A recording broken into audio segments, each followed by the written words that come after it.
Ever feel like you're just going through the motions, day in and day out?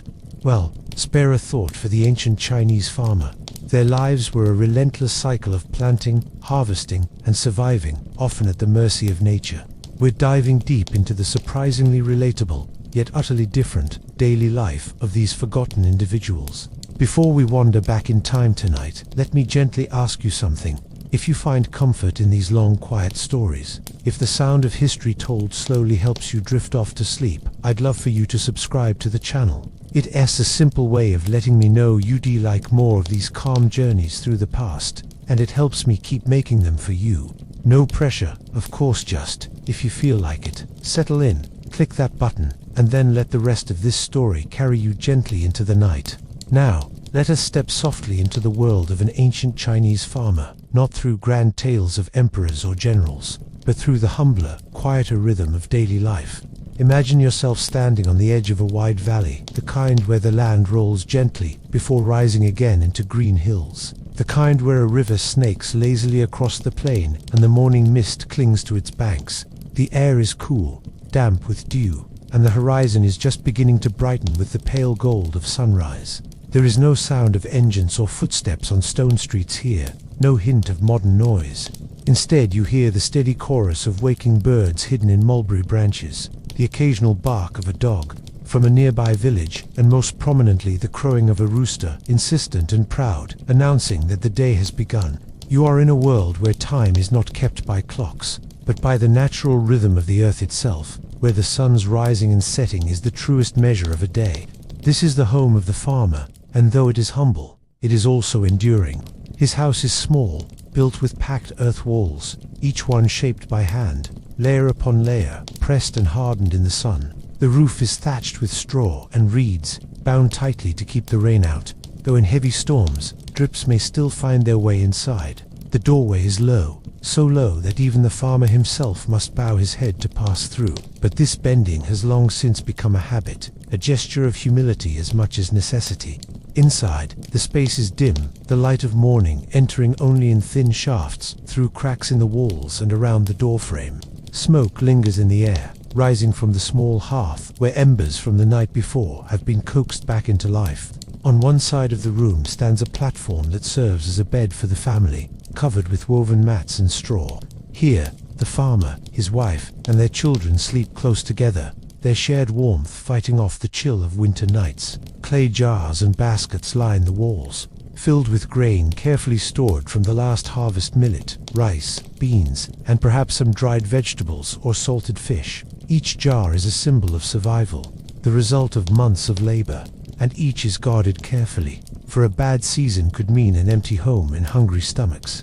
Tools lean against the far wall, a wooden hoe worn smooth from years of use, a plowshare patched and repatched, a bundle of ropes coiled and hung. This house is not lavish, but it holds everything the family needs, and in this way, it is a fortress against both hunger and hardship. As dawn stretches higher, the farmer rises. His body is lean, hardened by years of labor, the muscles in his arms and back formed not in a gym, but by bending, lifting, and carrying the weight of the earth itself. His clothes are simple, rough hemp fabric, tied at the waist, loose enough to allow movement, patched where they have torn, and already dusted with soil from yesterday's work. He slips on straw sandals that will soon be soaked with mud. Before stepping outside, he pauses briefly to stoke the fire for his wife, who will prepare a thin porridge of millet for the family. The smell of cooking grain mingles with the smoky air, a familiar comfort, though hardly a luxury. It is breakfast, not of delight, but of necessity, quick fuel for a day that will stretch long and unbroken.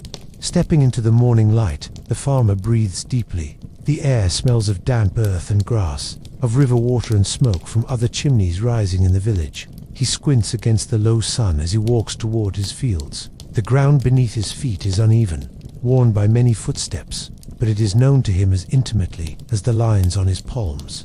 Every furrow, every tree, every bend in the path carries a memory. Where the rains once washed away a crop, where his father once stood and taught him how to plant, where his children once chased each other through tall stalks of millet. For him, the land is not an abstract idea. It is family history, livelihood, and survival all at once. The fields themselves are a patchwork of life, some still heavy with dew, others already greening with the early shoots of spring planting. Here and there stand dikes and channels, dug with care to control the flow of water, for water is both the farmer's greatest ally and his most dangerous foe. Too little, and the soil cracks and hardens, killing the seedlings. Too much, and floods sweep away months of labor in a single night. So the farmer watches the water constantly, learning to read its moods, adjusting his channels, patching dikes with mud, guiding it like a cautious friend who might at any moment turn against him. He begins the day's work not with haste but with steadiness. Farming is not a sprint but a cycle that stretches across seasons and years. The wooden plow must be checked, the oxen harnessed, the soil turned once more. His hands grip the handle with a familiarity born of repetition, guiding the blade through the earth, breaking clumps of soil into smaller pieces, preparing them to cradle the seeds. Each line carved into the ground is straight, deliberate, like writing words on a page, though these are words meant not for reading but for growing. Behind him, his son might follow, scattering millet seeds with a careful hand, each one a small act of faith, each one a hope that the earth will give back what is asked of it. Hours pass in this labor, the sun climbing higher, the heat pressing down, sweat soaking into his rough clothing. His back aches, his legs grow heavy, but he does not stop for long. A pause may come when his wife arrives with a jar of water and perhaps a small bundle of food-steamed buns, if they are lucky, or simply cold millet left from the morning pot.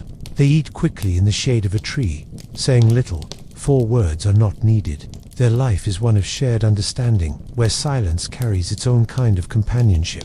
Afterward, they return to the fields, for the crops will not wait. As the day continues, the farmer's mind wanders. He thinks of the last harvest, of how many jars of rice remain in the house, of the taxes that will soon be due to the local officials, and whether this year's yield will be enough to feed both his family and the empire beyond. For though he lives simply, his labor does not belong entirely to him. Part of what he grows will be taken as tribute, carried away to feed soldiers, officials, and perhaps even the emperor himself. It is a heavy burden, yet it is also tradition, and the farmer accepts it because he has little choice. His role is not to rise or to rule, but to endure. By late afternoon, his shadow stretches long across the field.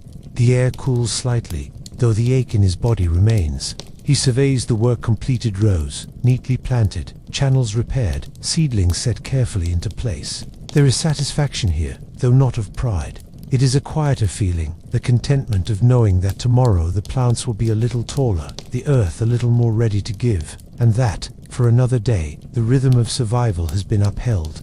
As the sun sets, the farmer walks slowly home. His clothes are streaked with mud, his hands rough and cracked, but his steps are steady.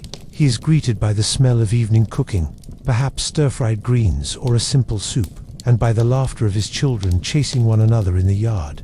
Inside, the fire crackles, bowls are filled, and the family gathers once more. They eat, they talk softly, and eventually, they prepare for rest.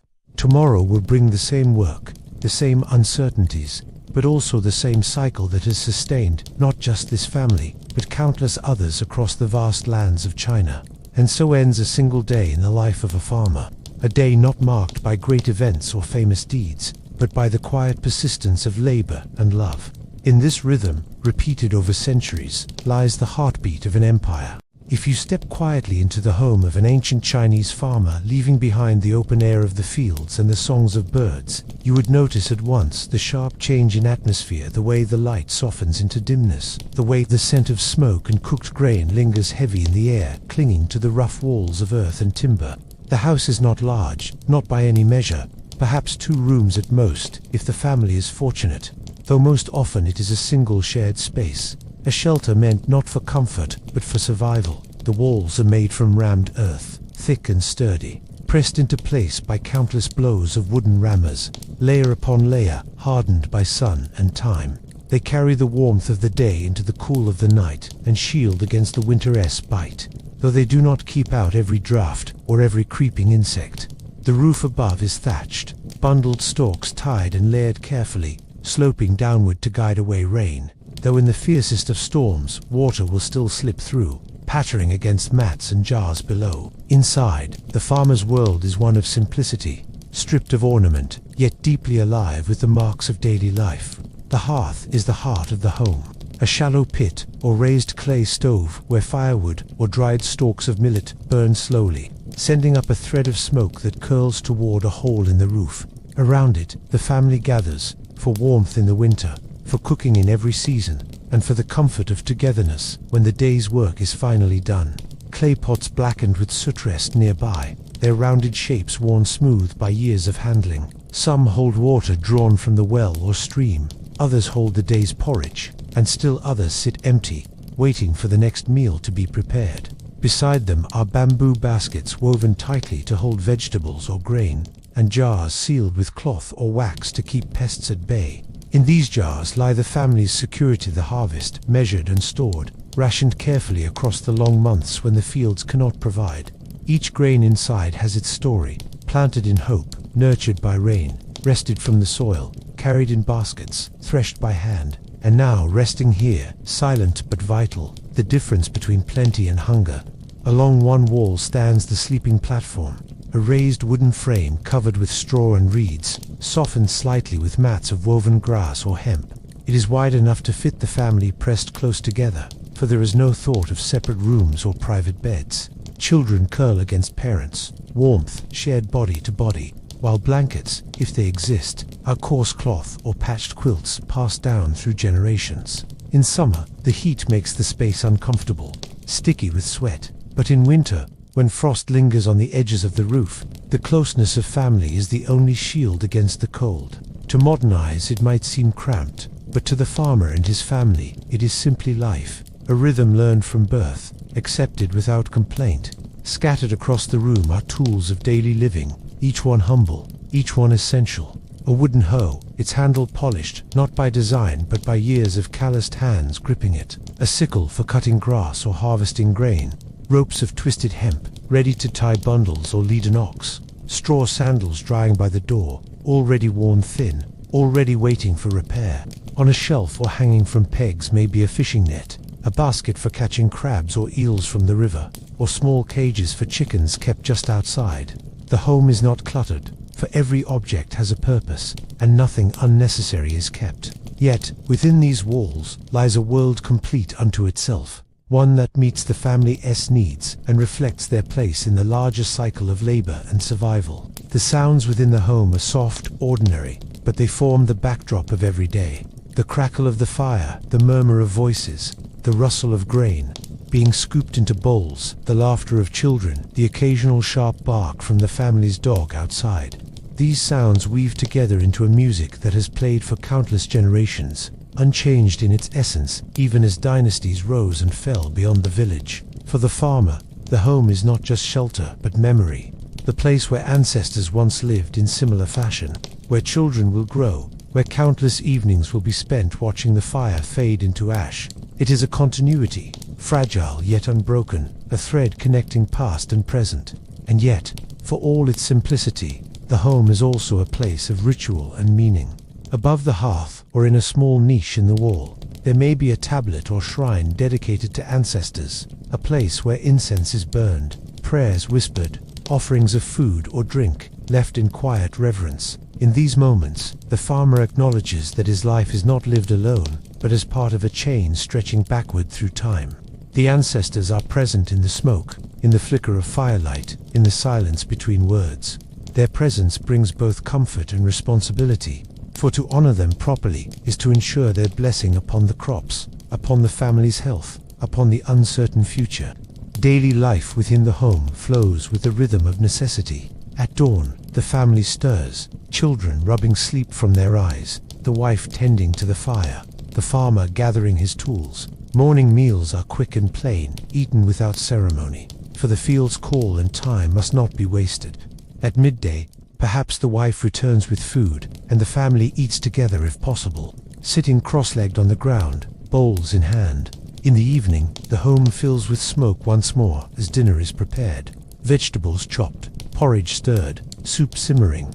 Laughter sometimes joins the clatter of bowls. Stories are told. Children play at the edges of the firelight. Then, as darkness deepens, the family lays down together on the shared bed, listening to the night sounds, the wind rattling against the roof, the distant croak of frogs, the call of an owl. Sleep comes not as luxury, but as necessity. For dawn will come again, and with it another day of labor.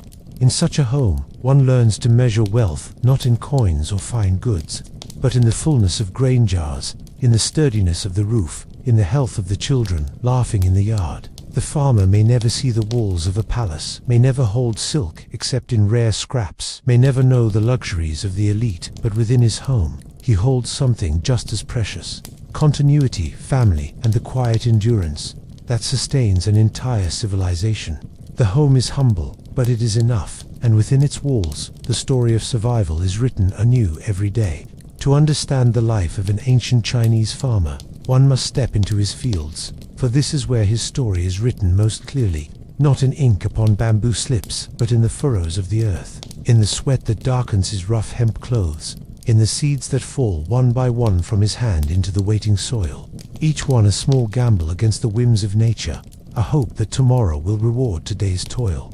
The fields are not simply patches of land, they are the center of existence, the stage upon which survival plays out day after day, season after season, year after year.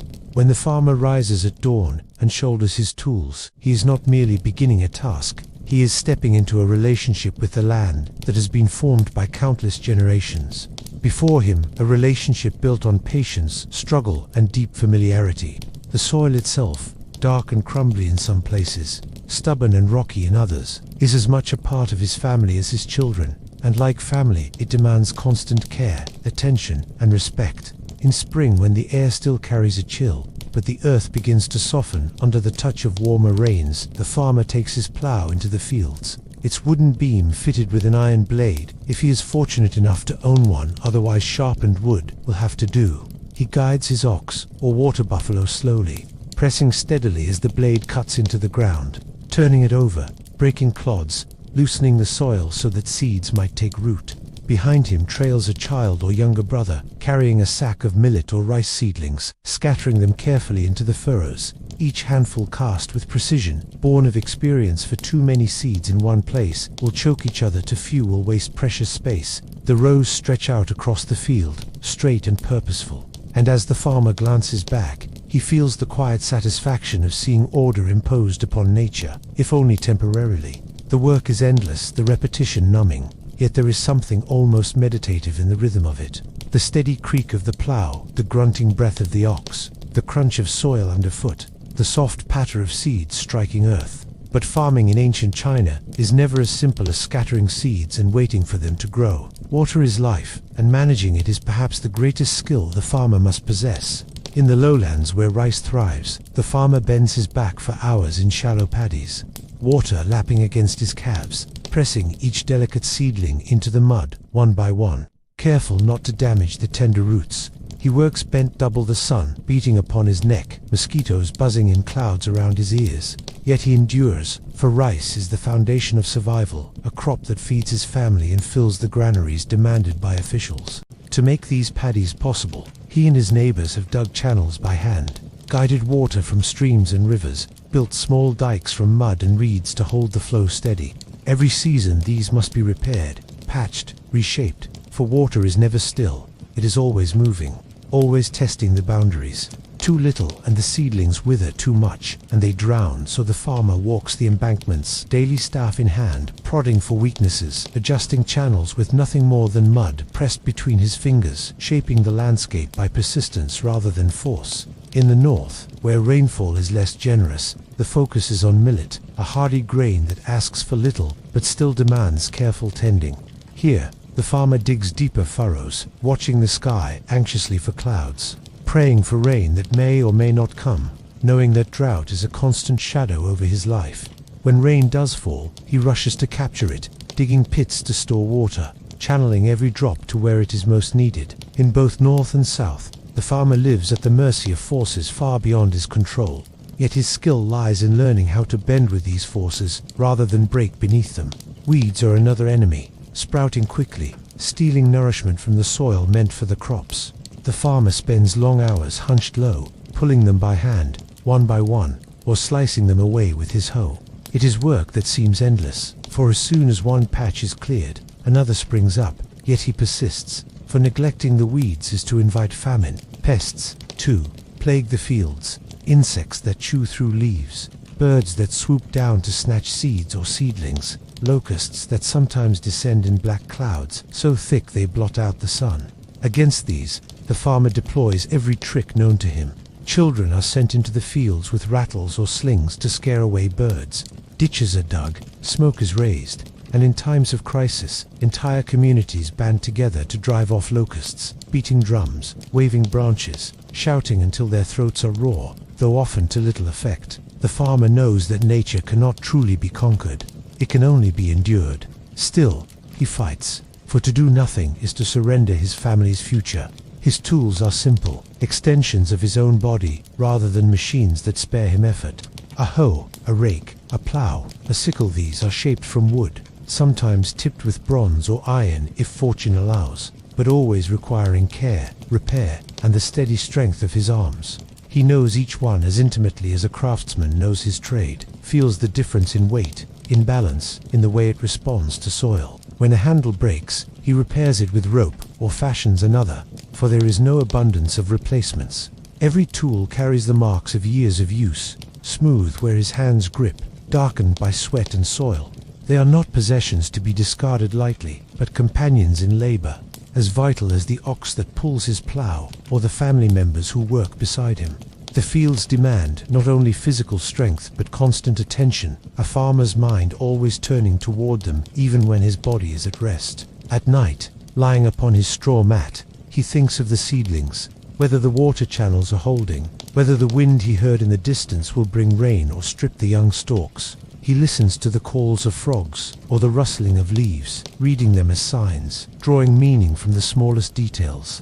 His knowledge is not written in books but stored in memory, passed down from father to son, mother to daughter, neighbor to neighbor. He knows when to plant not because of a calendar, but because he has watched the budding of trees, the flight of birds, the pattern of stars. He knows when to harvest because the smell of the air shifts, the color of the grain changes, the insects grow restless. His education is the earth itself, his classroom the open fields, his lessons repeated every year until they are as much a part of him as his breath. For all his labor, the farmer knows that his work is never truly his alone.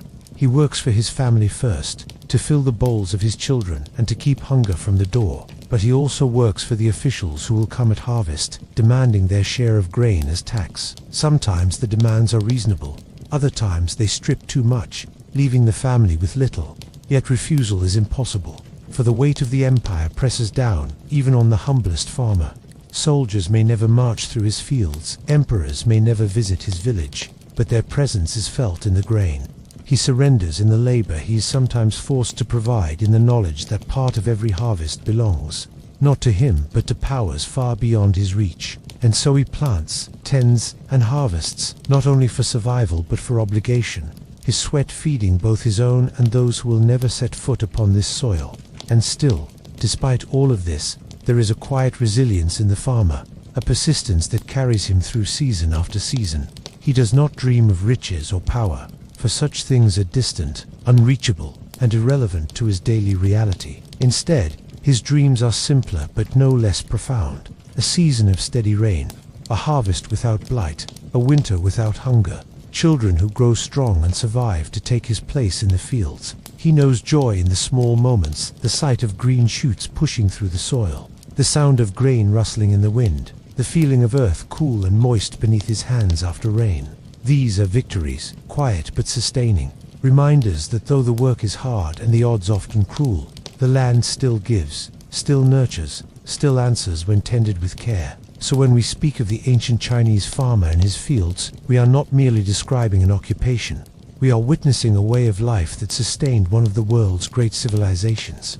The fields were his world, and he, in turn, was the lifeblood of the empire, though he might never think of it in such terms. To him, the fields were simply duty, necessity, survival. Yet without him, there would have been no granaries filled, no armies fed, no emperors secure upon their thrones. His furrows, his seeds, his weary steps across the soil were the foundation upon which everything else was built, the quiet rhythm beneath the noise of history.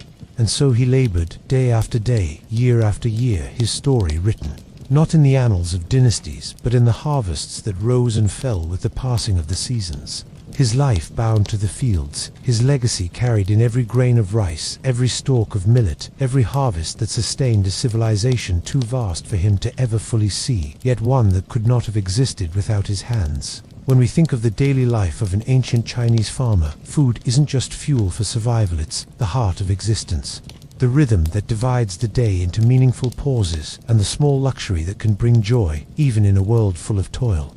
Imagine with me, if you will, waking up as the farmer's household begins to stir.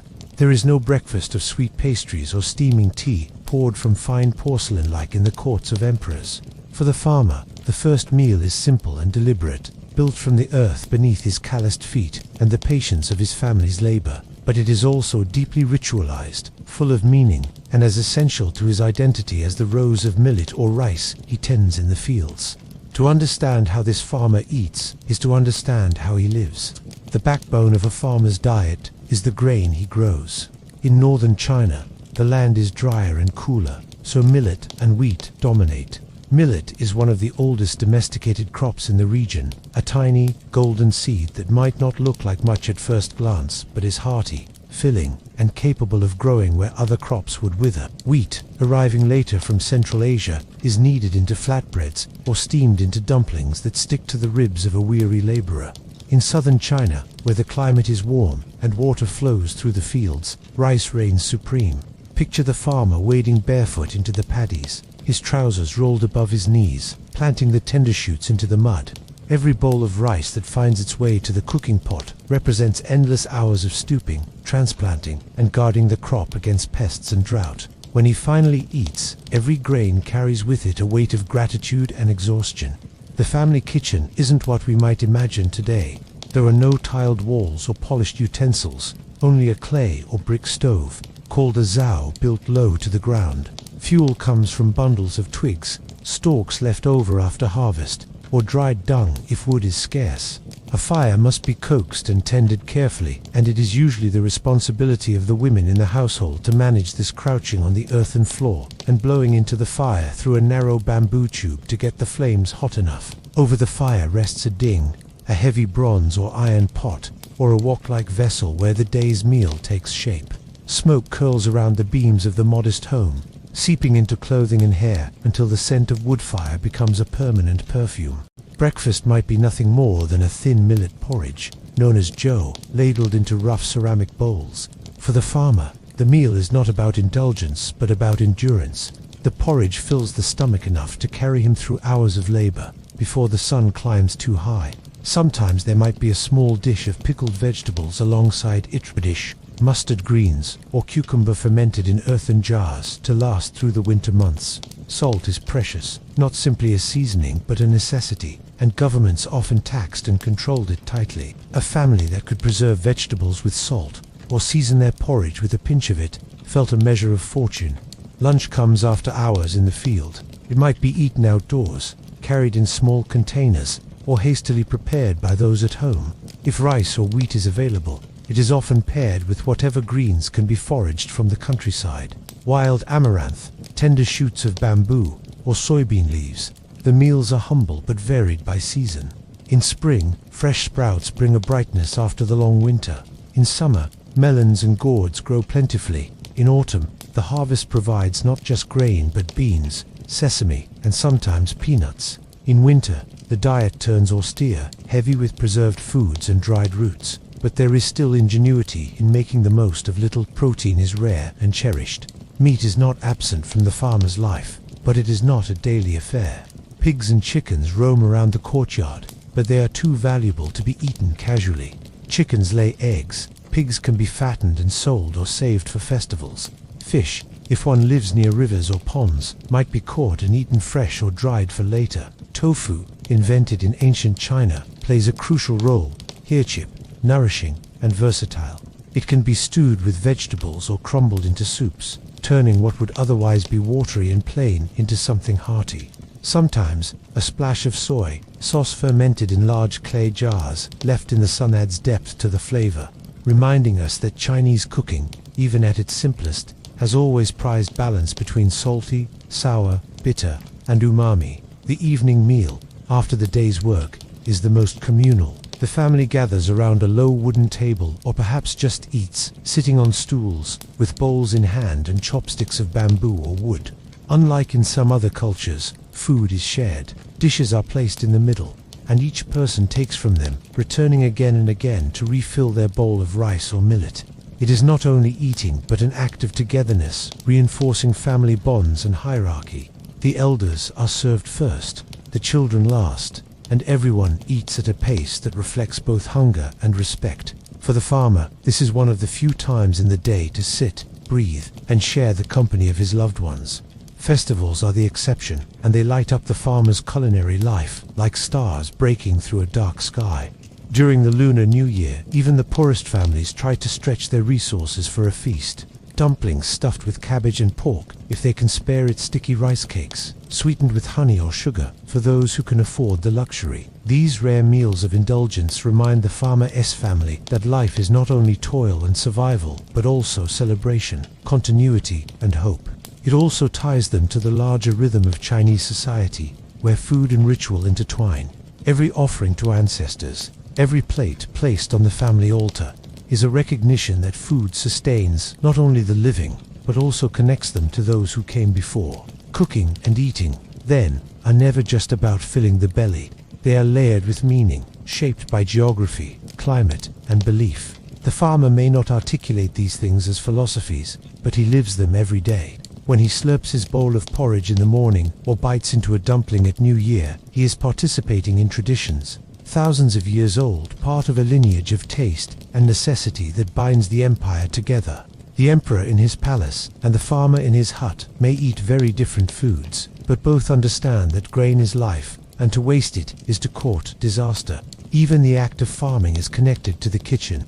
A poor harvest means lean meals, hunger, perhaps even famine. A good harvest, though, fills not only the storage jars, but also the family with a sense of security. Food becomes the farmer's wealth, his bank, his currency. Grain stored in woven baskets or clay jars is counted carefully, protected from pests and thieves. He knows how many meals it represents, how many days it will sustain the family through winter, how much might be sold or bartered for cloth, salt, or tools. To watch his wife scoop rice into the pot at night is to see the measure of his year's labor transformed into warmth and nourishment. So when we speak of the ancient Chinese farmer's daily meals, we are not speaking of banquets or exotic dishes.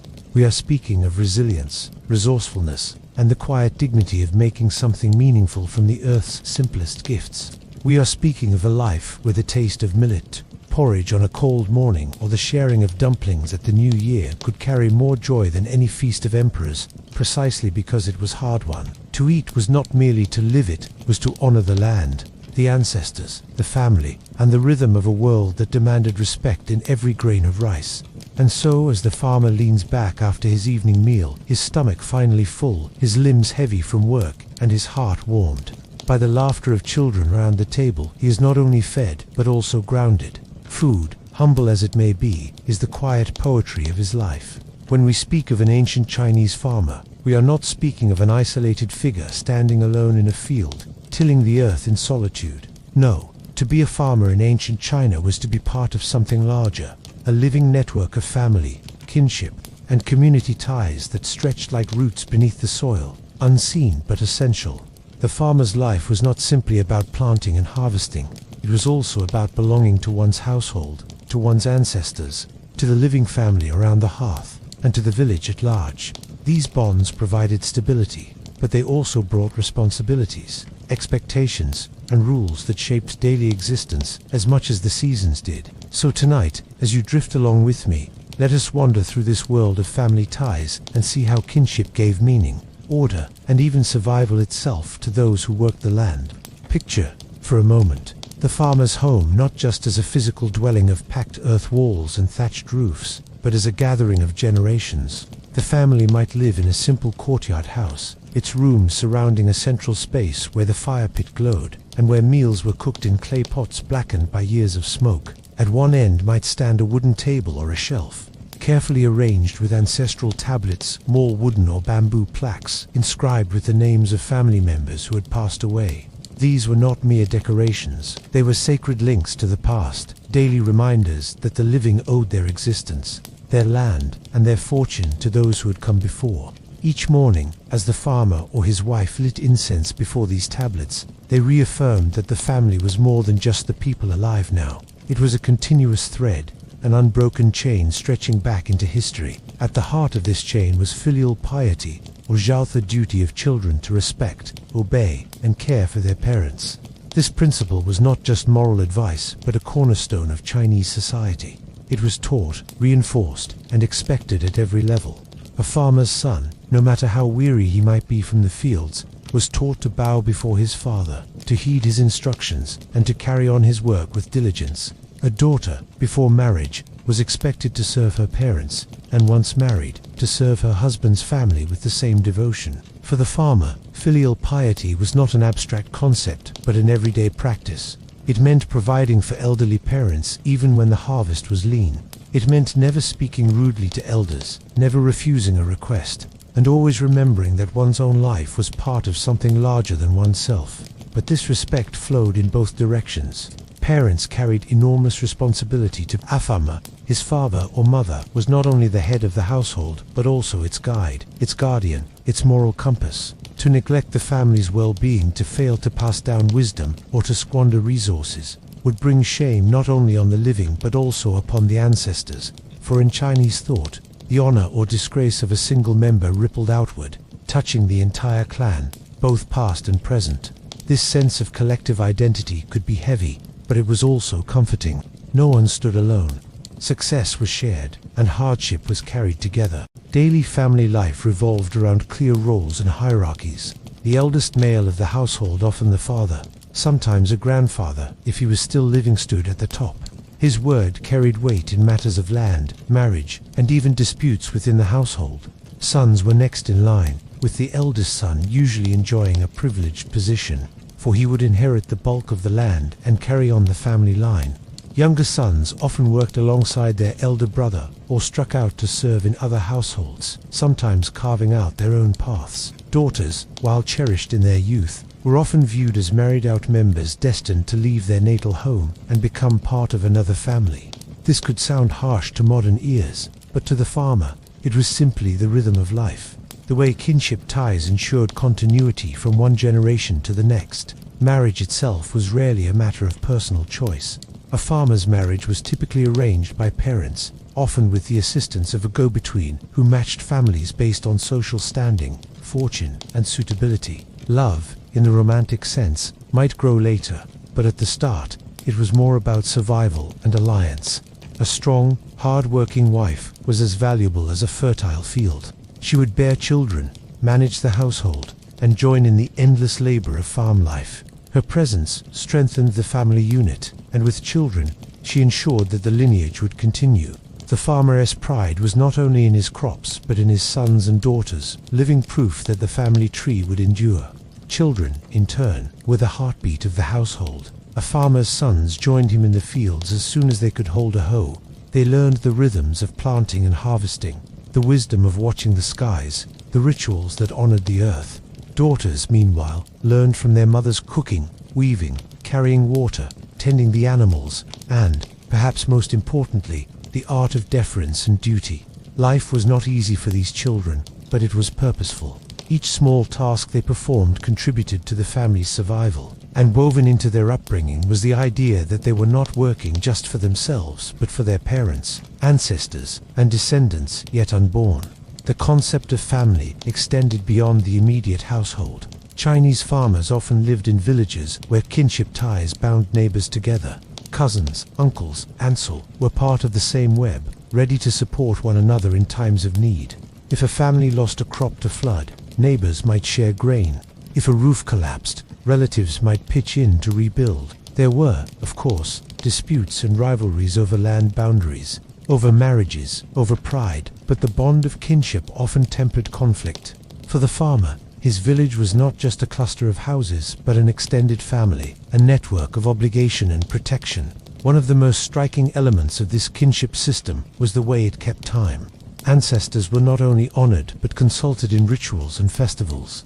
Families might gather at the tombs of their forebears, offering food, wine, and incense, believing that the spirits of the dead still influenced the fortunes of the living. To neglect these rites was unthinkable. It would invite misfortune.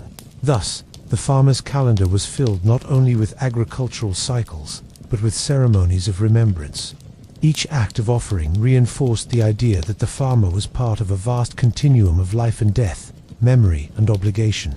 And yet, within this web of family and kinship, there was room for tenderness. Imagine a farmer returning from the fields, dust clinging to his clothes, greeted by the sound of his children laughing by the doorway. Imagine a mother teaching her daughter to weave, the soft rhythm of the loom like a lullaby in the warm afternoon. Imagine grandparents telling stories of ancient heroes by the fire, while little hands reach for roasted chestnuts.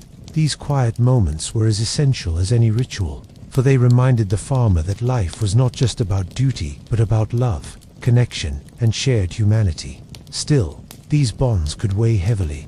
For the farmer who dreamed of leaving his village, who longed for adventure or freedom, the ties of family might feel like chains. To abandon one's kin was to invite disgrace, to cut oneself off from protection, and to dishonor the ancestors. And so, most farmers stayed, bound to the land not only by necessity, but by love, duty, and tradition. It was not an easy life, but it was a life filled with meaning, with a sense of belonging deeper than the soil itself. So when we think of the ancient Chinese farmer, let us not picture him alone in the field, but surrounded by the voices of ancestors, by the laughter of children, by the steady guidance of elders, and by the unspoken promise that the family line would continue, no matter how harsh the seasons. The family was the farmer's root, his shelter, his identity, and in that, perhaps, lies the quiet wisdom of his world, that survival is not only about what the hands can grow, but about what the heart can hold.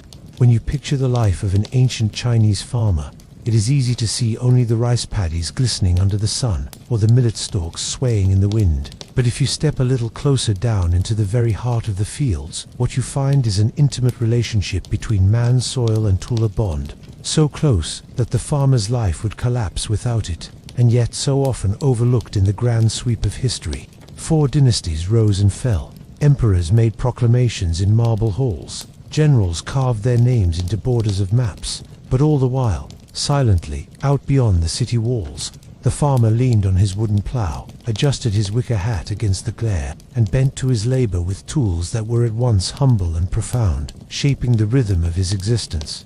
Imagine the start of a season. Before a seed can dream of becoming food, the earth must be prepared, and for that the farmer relied on the plow, first made of wood, then reinforced with bronze, and later with iron as dynasties advanced and metalworking spread. But regardless of material, the plow was the lifeline, a simple wedge of effort that split the earth open and invited the rains to sink in. If you were to walk through the fields of the Zhou dynasty, you might see a farmer guiding an ox, pressing the plow deep into the soil, the wooden handles slick with sweat, the sound of hooves steady, and with each furrow turned, a promise laid down for the season ahead. The ox was not just muscle, it was wealth and pride, sometimes even a family's most valuable possession, and to lose one to illness or hunger could mean disaster. But when strong and steady, the ox doubled the farmer's capacity, taking what would have been back-breaking days of digging and transforming them into a rhythm of progress.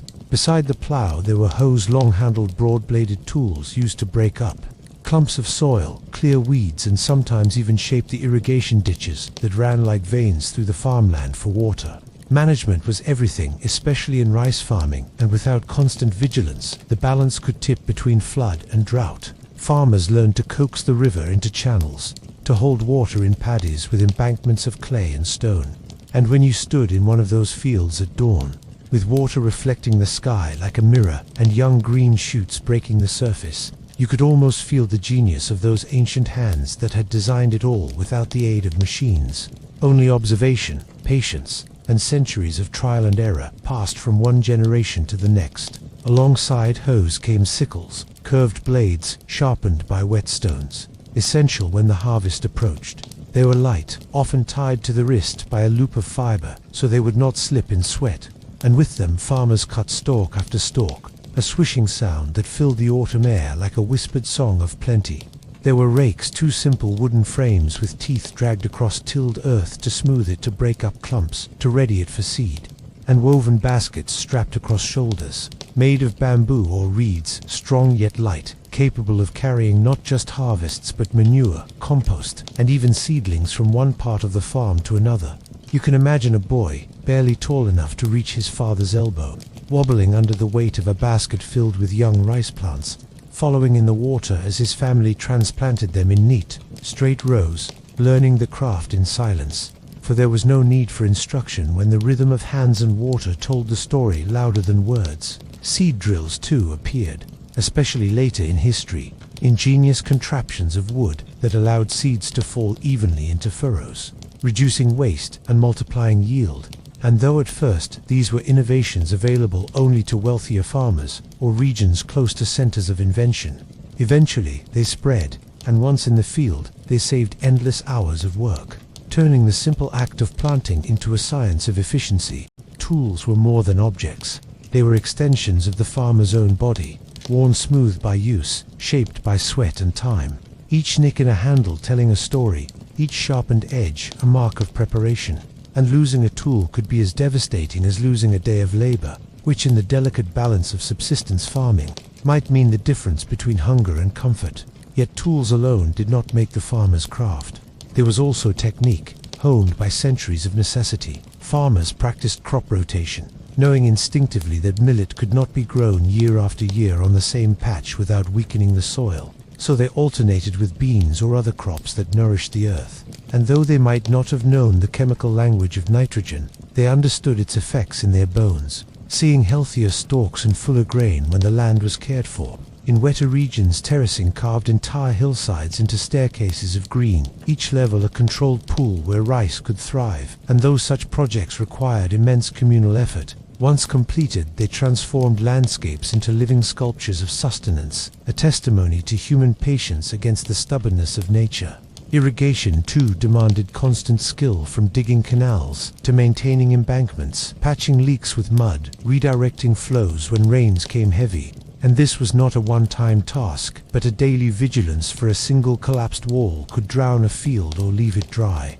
Fertilization was another practice. Farmers collected manure from oxen, pigs and chickens, mixing it with straw, composting it in pits until it became rich soil, then spreading it across fields with careful hands, knowing that each scoop was a small insurance against hunger. Even human waste, unpleasant though it might sound, was valuable, often collected and stored. For nothing could be wasted when survival hinged on turning every scrap into fertility. Farmers also mastered transplanting in rice culture, a technique both delicate and grueling. Seeds were sown densely in nurseries until they sprouted. Then, when strong enough, uprooted and carried to paddies where they were replanted one by one, each seedling pressed into mud by hand, thousands of times over, bending the back, straining the knees, but ensuring a fuller yield than if seeds had been scattered carelessly.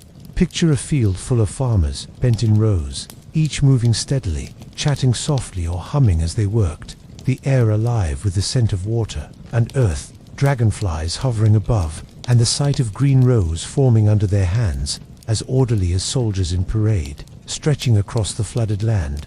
And yet behind all of this lay not just work, but a philosophy. That harmony with the land was not optional but essential. That man was not master of the soil, but partner, and that tools and techniques were gifts to be used with respect. Even Confucian texts acknowledged the centrality of farming, reminding rulers that without the steady hand of the peasant, there would be no granaries, no armies, no silk for trade, and so to neglect the farmer was to undermine the state itself. But in the quiet of the field, the farmer thought less of emperors and more of his tools. The hoe leaning against the paddy wall, the plough blade resting under a shelter of straw, the sickle gleaming faintly in morning light, all waiting to be lifted once more to sing their part in the endless cycle of labor and harvest. You can almost feel his hand grip the worn handle, his breath steady as he bends again. The same as his father, the same as his son will one day. Each generation inheriting not only land, but the intimate knowledge of how to make the soil yield life. One furrow, one seed, one stroke of the hoe at a time, until the work itself becomes a kind of meditation. The tools, not just instruments but companions, silent, faithful, indispensable.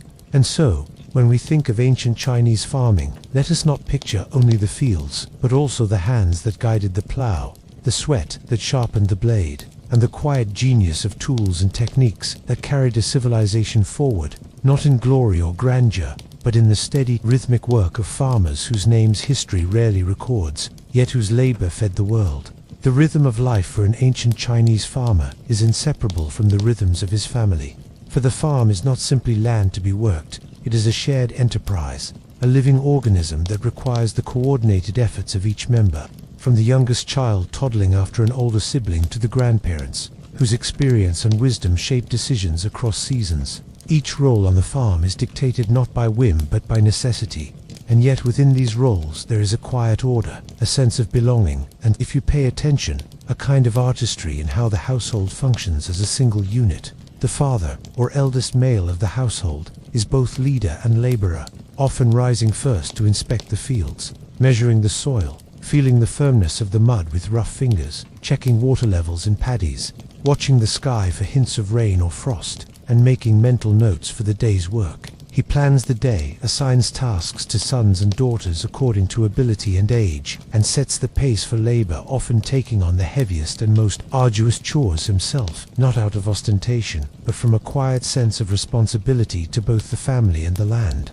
Meanwhile, the mother is both manager and executor of daily domestic life. She tends the fire, cooks meals from whatever is available, washes and repairs clothing, collects water, and, importantly, supervises the children, teaching them both the practical skills of work and the moral lessons embedded in labor. She might also take her turn in the fields, planting rice, weeding millet, or spreading compost. Her hands as skilled and steady as her husband's, her movements economical but precise, honed over decades of repetition. Children, for their part, are introduced to farm work as soon as they can walk, often starting with small but meaningful tasks, carrying water to the rice seedlings, scattering grain for poultry, gathering firewood, or helping with simple weeding. These chores may seem menial, but they are the first lessons in responsibility, endurance, and observation. The child who learns to notice the signs of approaching rain or the behavior of pests in the soil is learning knowledge that will sustain the household for generations. As the children grow, their work expands with their strength. Older sons follow their father into the paddies, wielding sickles, pulling weeds, and eventually guiding oxen plowing the fields. Daughters learn to cook, clean, tend the animals, and prepare clothing or baskets for farm use. These roles are complementary, not hierarchical in value. Though in the social structure of the time, boys' work is often considered the backbone of the farm's productivity. The labor of daughters is equally vital, but seen through the lens of household stability, feeding the family, and maintaining continuity across generations. Grandparents, when present, occupy a unique position. They are both advisory and practical. They have seen decades of seasons and disasters and can read the soil, the sky, and the plants in ways the younger generation cannot yet. Their guidance is respected, though their physical labor may be less intense. They might supervise irrigation channels, mend tools, or oversee the preparation of seedbeds, providing a bridge between the practical and the cultural. Their stories and lessons woven into the daily rhythm of life. Their presence ensures that knowledge is not lost and that the lineage of farming wisdom continues. Hired laborers or neighbors may also appear in this equation, especially during times of high demand like planting or harvest. Families often exchange labor in what is known as mutual aid. One household will lend extra hands to another during peak work, with the understanding that assistance will be returned when needed. In this way, the social fabric of the village mirrors the organizational logic of the household itself. Everyone has a role, everyone contributes, and no one is truly isolated.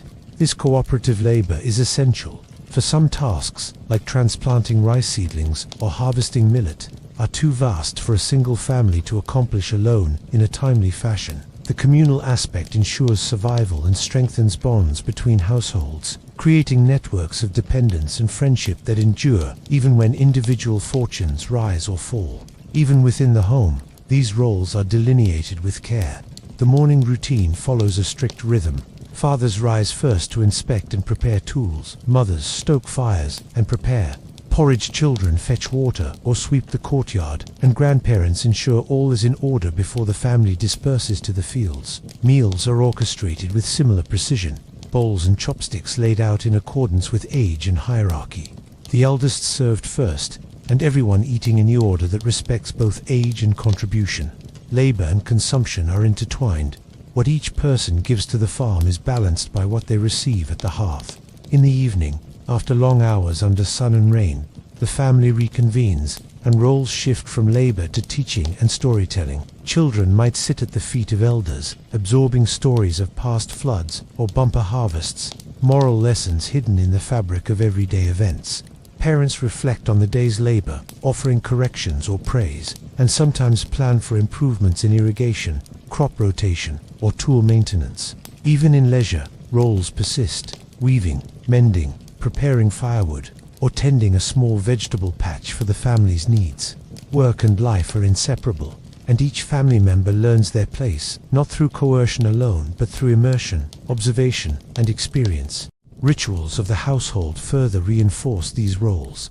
Offerings to ancestors, prayers for rain, and the marking of seasonal festivals are not just spiritual gestures, but occasions for instructing children in the responsibilities that come with membership in the household and the village. The farmers' children watch their parents prepare offerings, light incense, and bow with reverence, learning both the motions and the meaning behind them. Even festivals have work embedded. The preparation of special foods, cleaning of the home, repairing tools, and organizing labor in the fields all become part of the collective experience. These rituals ensure that knowledge, respect, and social norms are passed along alongside practical skills, embedding a sense of order and purpose in each member of the household. Gendered divisions of labor, while significant, were also flexible in times of necessity. A mother might join her husband in the fields when the harvest was urgent. A daughter might help care for younger siblings so that her mother could spend extra hours on planting. Roles were negotiated within the household to match the realities of the season and the capabilities of each individual. Yet even in this flexibility, the overarching logic remained clear. Everyone contributes. Everyone has a part to play, and the survival of the family hinges on the smooth functioning of these roles. Education was informal but constant. Children learned through observation and participation. A son memorizes the layout of irrigation channels by helping his father. A daughter observes which herbs are best for preserving vegetables in jars. A child of either gender learns to gauge soil moisture by pressing it between fingers. Mistakes were corrected gently at first, then more sternly if repeated, but the goal was always to pass knowledge efficiently, for survival depended on precision and attentiveness. The work of the farm was a living classroom, and each member of the household was both student and teacher at various moments. Even in hardship, these roles held meaning. When famine or flood threatened, each member knew exactly what to do: repair channels, gather stored grain, assist neighbors, or tend sick animals. The orderliness of the household allowed swift action, and cooperation ensured that no one was left entirely helpless.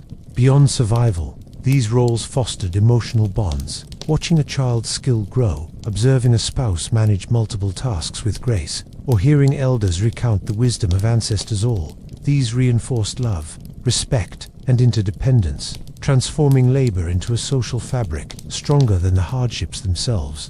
Thus, in the life of an ancient Chinese farmer, family roles are not arbitrary.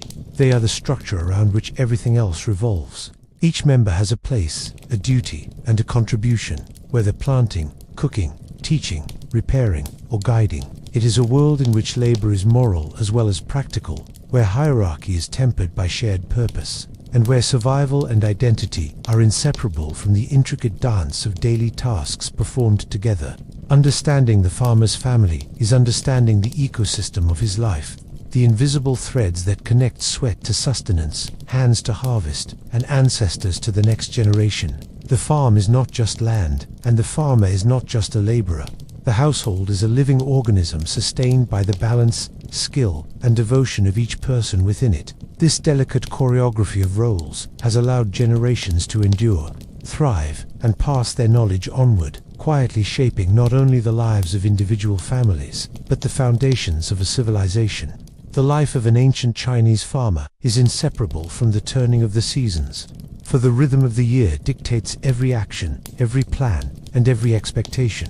And to understand the heartbeat of his existence, we must trace the cycle of planting, growing, harvesting, and resting, along with the festivals and rituals that mark the passage of time, weaving the practical demands of agriculture with the spiritual and communal aspects of life. As winter melts into spring, the farmer begins the year with preparation. Fields are inspected, tools repaired, plows sharpened, and irrigation channels cleared. There is a quiet anticipation in the air as the soil softens under the sun, and the first shoots of green promise new beginnings.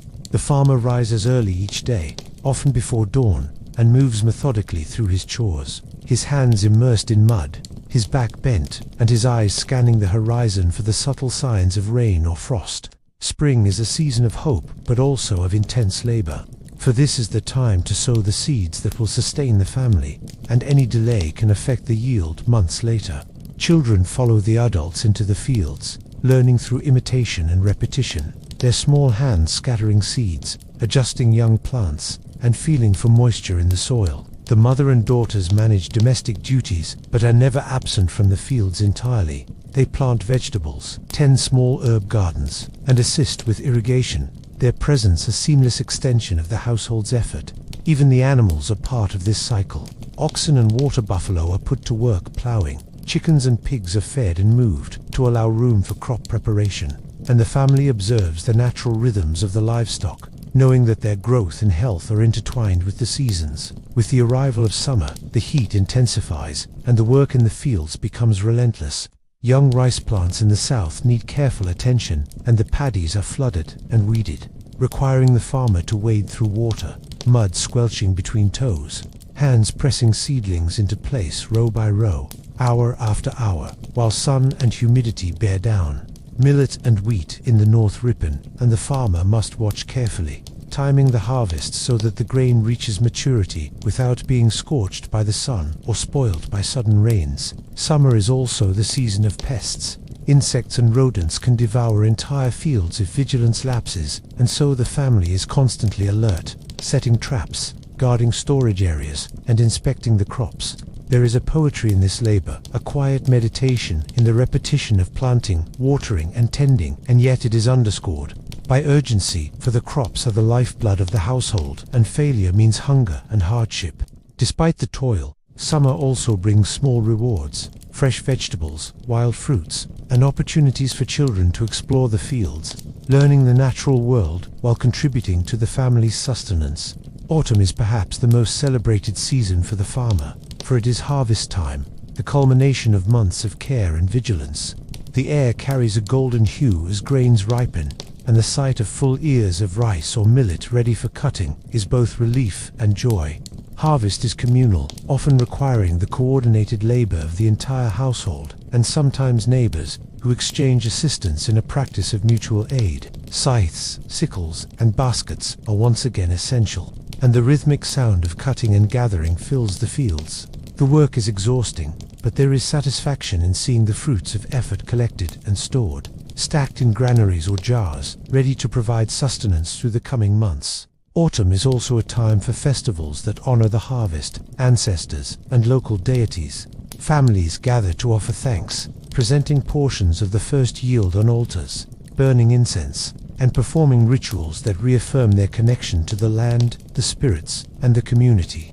Children watch these ceremonies with wide eyes, absorbing the symbolism and learning that labor and gratitude are inseparable. Winter brings a slower rhythm, but no true rest. Fields lie fallow, covered by frost or snow in the north, while in the south, irrigation canals are maintained, and winter vegetables are harvested. The farmer turns his attention to maintenance, repairing tools, mending roofs, spinning fiber, and preparing seeds for the next cycle. Meals are often simpler in winter, relying on preserved vegetables, dried grains, and stored meat or tofu, and the household gathers around the fire, not only for warmth, but for storytelling and instruction. It is during this season that ancestors are most often honored, for the long nights and introspective hours invite reflection. Children sit at the feet of elders, learning about past harvests, the importance of filial piety, and the subtle signs of the land and sky that will guide them through the next planting season. Even leisure is imbued with purpose. Weaving, basket making, and small-scale repairs keep hands nimble and minds engaged, preparing everyone for the intense labor of spring. Interwoven with these seasonal cycles are the festivals that punctuate the year, each blending work, ritual, and community celebration. The Lunar New Year, for instance, is both a spiritual and practical marker, signaling the end of winter and the promise of renewal. Families clean their homes, repair tools, and prepare food, while also offering sacrifices to ancestors and deities, wishing for protection and abundance in the months to come. Children may receive small tokens or sweets, and the household exchanges greetings and well wishes with neighbors, reinforcing bonds that will be essential when labor peaks. The Qingming festival in spring involves visiting ancestral tombs, sweeping graves, and making offerings of food and incense, a ritual that connects the living with the past and underscores the moral and spiritual obligations that frame daily labor. Mid-autumn, with its moon viewing and offerings of rice cakes, provides a moment to celebrate the harvest and enjoy the fruits of months of toil, while the winter solstice reminds the farmer that even the shortest day is followed by lengthening light, offering hope and continuity. These festivals are not mere entertainment. They are embedded in the agricultural calendar, serving both practical and spiritual functions, teaching children the cycles of nature and the interconnectedness of labor, sustenance, and community. The seasonal rhythms and festivals also structure social life. Neighbors check in on each other, lending labor during critical planting or harvest periods, sharing seeds or tools, and coordinating irrigation and pest control. Villagers organize collective ceremonies, sometimes invoking local deities or spirits believed to influence rainfall, soil fertility, and health. The farmer participates not only as a laborer, but as a citizen of this rural ecosystem, contributing knowledge, effort, and sometimes offerings to maintain harmony and ensure future productivity. There is a deep sense of interdependence here. The household, the village, the land, and even the spirits of ancestors form a network that sustains life. Neglect one part, and the system falters. Honor it, and abundance follows. Through all of this, the passage of time is not measured in hours and minutes, as in the city, but in growth and change. The first green shoots in spring, the ripening of grain in summer, the piling of harvested crops in autumn, and the quiet dormancy of winter. Festivals and rituals punctuate these markers, giving emotional and spiritual weight to what might otherwise be a purely mechanical existence.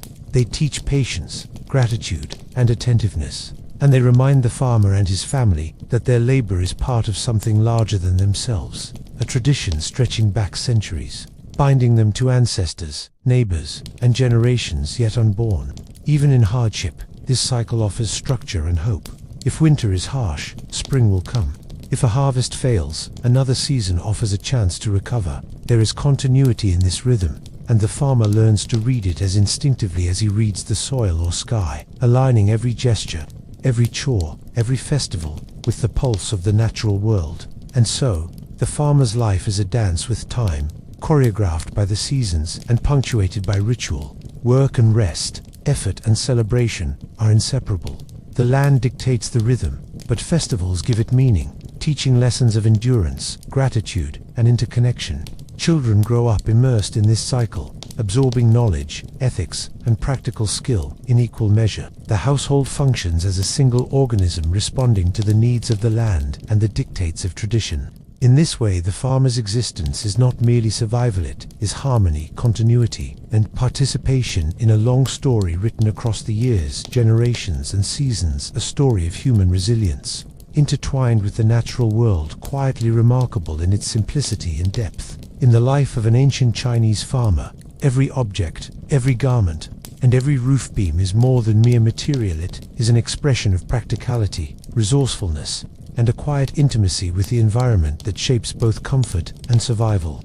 For a farmer's home is not a palace, and his clothing is not meant for fashion. Yet there is an artistry in the simplicity and an elegance in the way each piece of cloth, each structure, serves its purpose and carries the imprint of human ingenuity across centuries. Picture, if you will, the farmer rising before dawn, the chill of the morning clinging to the courtyard, and the first task being to wrap himself in the garments that will shield him from wind, rain, and sun. Clothing is made from homespun fibers, usually hemp, ramie or coarse. Cotton in later periods woven carefully by the women of the household, dyed in muted earthy tones, from plant extracts and stitched by hand with simple needles, fashioned from bone or metal. The garments are loose, allowing freedom of movement for bending, lifting, and walking across muddy fields, and layered in winter to retain warmth, while in summer the fabric is lighter and breathable, absorbing sweat, but drying quickly under the sun.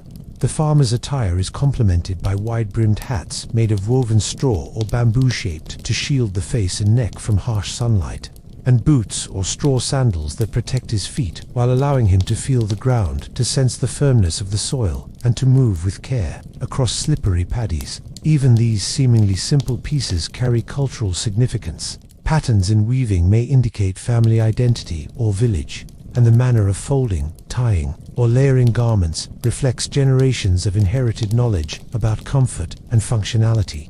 Inside the home, shelter is equally practical, yet deeply attuned to both environment and family needs. Most farmer households lived in modest courtyard houses, with walls constructed from mud, bricks, or rammed earth, and roofs thatched with straw or reeds, designed to withstand the seasonal extremes of rain, sun, and snow. The structure is not merely a place of rest, it is a hub for domestic labor, a sanctuary against storms, and a classroom where knowledge and tradition are passed to children.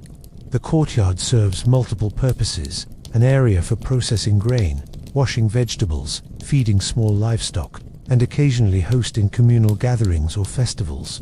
In winter, the earthen floor retains some warmth from the sun and the kitchen fire, while in summer it remains cool, a natural regulator of temperature. The main hall may contain a wooden table, simple stools, and shelves for storage of grains, tools, and household objects.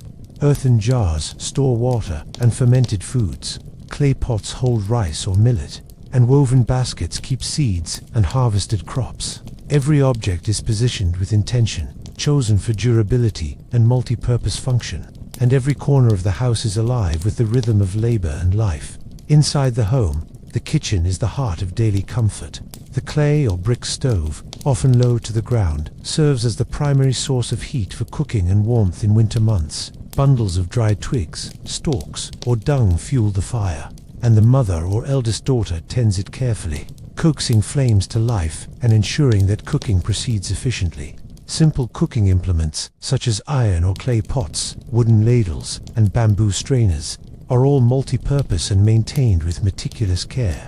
Meals are prepared to sustain labor rather than indulge appetite, yet there is creativity in seasoning with wild herbs, pickled vegetables, fermented soy products, and small amounts of salt or oil. The act of cooking itself is ritualized. Fire is treated with respect, ingredients are combined in order, and even small details, like stirring direction or the layering of vegetables and grains, are guided by inherited knowledge. Food, therefore, is not only nourishment, but a form of daily craftsmanship, a source of comfort that strengthens the family physically and emotionally.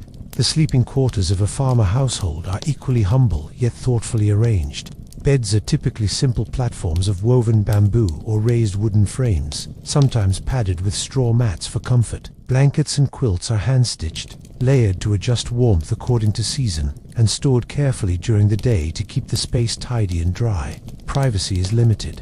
Multiple family members often share rooms, sleeping in close proximity both for warmth and to maintain bonds. Yet even in this shared space, routines and hierarchy are observed. The eldest male might sleep in a slightly larger or better placed area, with children closest to parents or grandparents for guidance and protection. Despite minimal material comfort, there is an intimacy in this arrangement. Bodies pressed close, whispers of conversation at night, and the scent of earth and fire mingling to create a sense of home, of safety, and of continuity. Storage is a critical concern, particularly for grains, seeds, and tools.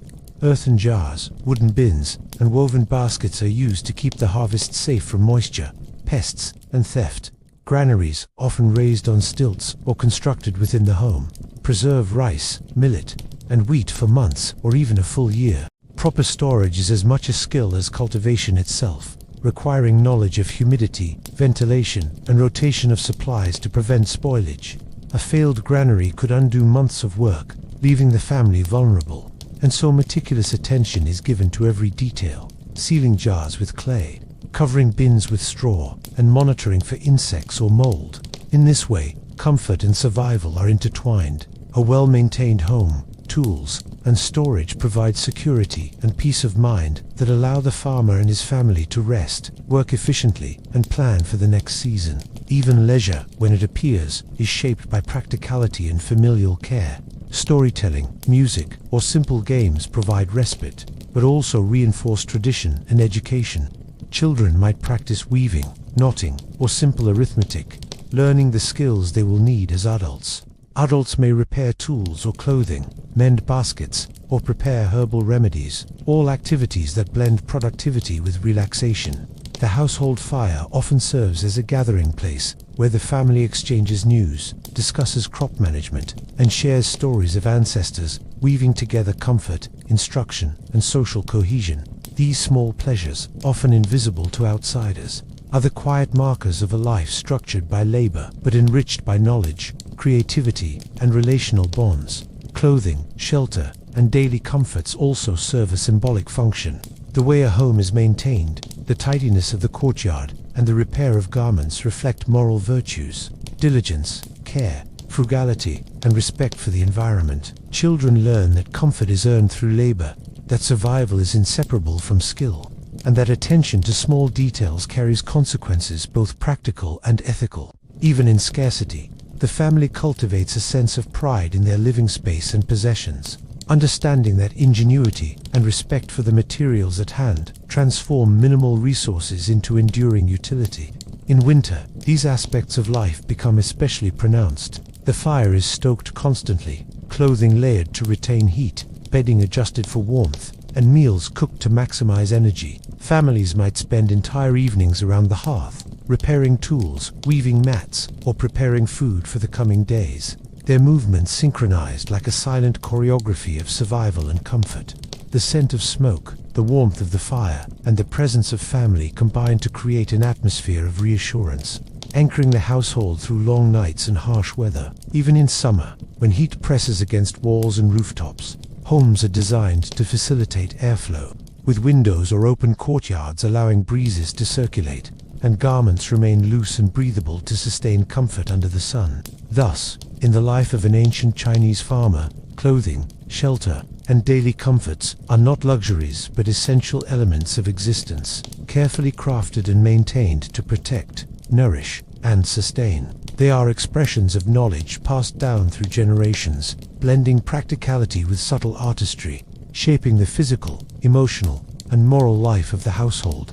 Every garment, every roof beam, every clay pot tells a story of labor, adaptation, and resilience, revealing that comfort, even in its simplest form, is inseparable from the rhythms of work, family, and the land itself. The farmer may not live in splendor, but his home, his clothing, and his daily routines provide stability, security, and a sense of dignity, anchoring life amid the unpredictable cycles of nature and the quiet hardships of agrarian existence. To understand the life of an ancient Chinese farmer, one must appreciate that water was not simply a background element, but the very pulse of existence, the invisible lifeblood flowing through paddy's channels and canals, guiding every decision and shaping the rhythm of work. For rice, millet, and other staple crops demand both patience and precision in the handling of water, and a misstep, too much too little too late could mean weeks of labor lost in empty granary, or the whisper of hunger at the household hearth.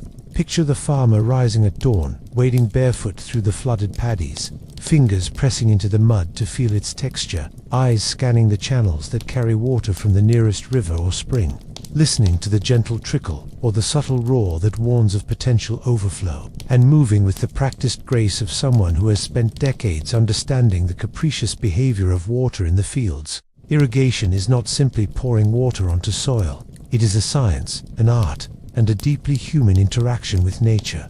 Earthen dikes, levees, and canals are dug and maintained with care, sometimes spanning miles and requiring cooperation from neighbors and relatives. Small dams are built to control flow, sluices managed to ensure even distribution, and embankments reinforced with mud and stone to prevent collapse. During planting season, paddies are flooded to prepare the land, allowing seedlings to root in soft, saturated soil, while in drier months, channels are carefully monitored to sustain growth without letting fields dry or crack. The farmer becomes attuned to the temperature, the humidity, and even the smell of the water, learning when it is best to open a sluice or when to hold the flow for maximum effect. In addition to supplying crops, water is essential for the household itself, for cooking, washing, bathing, and watering livestock. Wells may be dug in the courtyard or nearby, lined with stone or bamboo, drawing water up by bucket or pulley. Rainwater is collected and stored in jars or ponds, creating reserves to buffer against the unpredictability of weather. During times of flood, families may work tirelessly to shore up embankments, redirect overflow, or rescue trapped animals. Each action is laboring-intensive, but crucial, a matter of both survival and honor. For the ability to manage water reflects skill, knowledge, and respect for nature, while neglect or failure could bring shame, not only on the individual, but upon the family and, by extension, the ancestors, who watch over them through ancestral tablets and offerings. Field management extends beyond water control to include soil preparation, fertilization, and pest mitigation. The farmer carefully plows and tills the soil, breaking clumps and turning over nutrients, and uses organic fertilizers, manure from pigs, chickens, and oxen, composted carefully to release nutrients slowly, or even human waste when processed safely to enrich the earth. Crop rotation is observed, alternating millet, barley, beans, and rice to maintain soil fertility, prevent disease, and maximize yield. Fields are monitored constantly for weeds, which must be removed promptly to avoid competition, and for pests, which may require ingenuity to deter. Birds driven away with scarecrows, insects trapped in simple cages, or predators encouraged to inhabit the periphery of the fields to maintain balance. Farmers develop a profound observational skill, noticing subtle changes in leaf color, soil moisture, or insect behavior, understanding that the smallest detail can foreshadow either abundance or scarcity. The construction of terraces in hilly regions is another marvel of ingenuity. Farmers carve steep hillsides into stepped plots, each level a flat paddy capable of retaining water efficiently, while channels link terraces to the main irrigation system. Terracing demands immense effort, often requiring coordination among families or village groups, but it transforms otherwise unproductive slopes into fertile land, demonstrating both the human capacity to adapt and the intimate knowledge of terrain accumulated across generations. Maintenance is ongoing.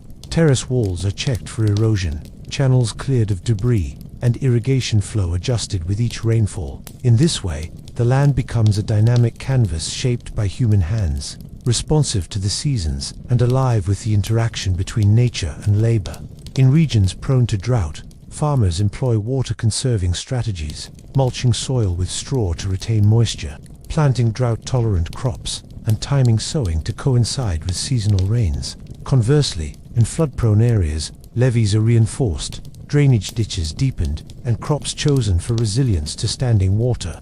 Knowledge is both experiential and collective, shared among families, neighbors, and elders, passed down orally and through practice, a living curriculum in hydrology long before formal science could describe it. The farmer's relationship with water is a dialogue. Observe, anticipate, act, and adjust, repeated daily, seasonally, and generationally. The stakes are tangible. Every channel dug, every embankment reinforced, every sluice adjusted represents potential sustenance or famine. Water management also intersects with social structure. Coordinating irrigation often requires collaboration across households, as a single field cannot function independently without upstream or downstream cooperation. Farmers negotiate schedules for opening sluices, distributing flow fairly, and repairing communal channels. Disputes may arise over water rights, yet shared dependence fosters negotiation, alliances, and mutual responsibility. Villages often hold meetings to resolve conflicts, plan major irrigation projects, or organize labor for maintenance, and participation is not optional. The well-being of one field depends on the diligence of the entire network. In this sense, water is a connector, a social glue, that reinforces community bonds while sustaining life. Beyond irrigation and soil management, the farmer monitors the microclimates of his fields, observing wind patterns, sun exposure, and shade. adjusting planting accordingly. Certain crops require specific slopes, drainage patterns, or soil textures, and the farmer applies knowledge honed through years of trial and error. The placement of seedlings, the spacing between rows, and even the height of dikes are determined with painstaking care, ensuring that water reaches each plant optimally. Children are taught to recognize these subtleties early, learning that fields are not passive ground but living systems with rules, rhythms, and responses. The knowledge is holistic. Water management, soil health, pest control, crop rotation, and seasonal timing are all part of an interconnected web, and mastery requires both observation and action. Irrigation also supports ancillary aspects of farm life. Fish ponds, for example, may be integrated into rice paddies, providing both fertilizer and protein, while small livestock like ducks can help control pests and aerate soil. Water channels may carry silt-rich sediments from rivers to replenish fields naturally, and the timing of irrigation can be synchronized with lunar and solar calendars, which help predict rainfall and seasonal change. Farmers observe these celestial cues with the same attentiveness as soil and water, blending empirical observation with tradition, intuition, and inherited wisdom. Finally, the work of water management is cyclical and unending. Spring demands preparation, summer vigilance, autumn careful drainage, and winter maintenance. The farmer's hands are never idle. Even in downtime, he repairs channels, clears debris, and plans for the next year. Water dictates labor and rest, and the quality of life for the household is inseparable from the skill with which irrigation is handled. Mastery of water brings abundance, failure brings scarcity, and through this intimate engagement with nature, the farmer develops a profound respect for the forces that sustain life.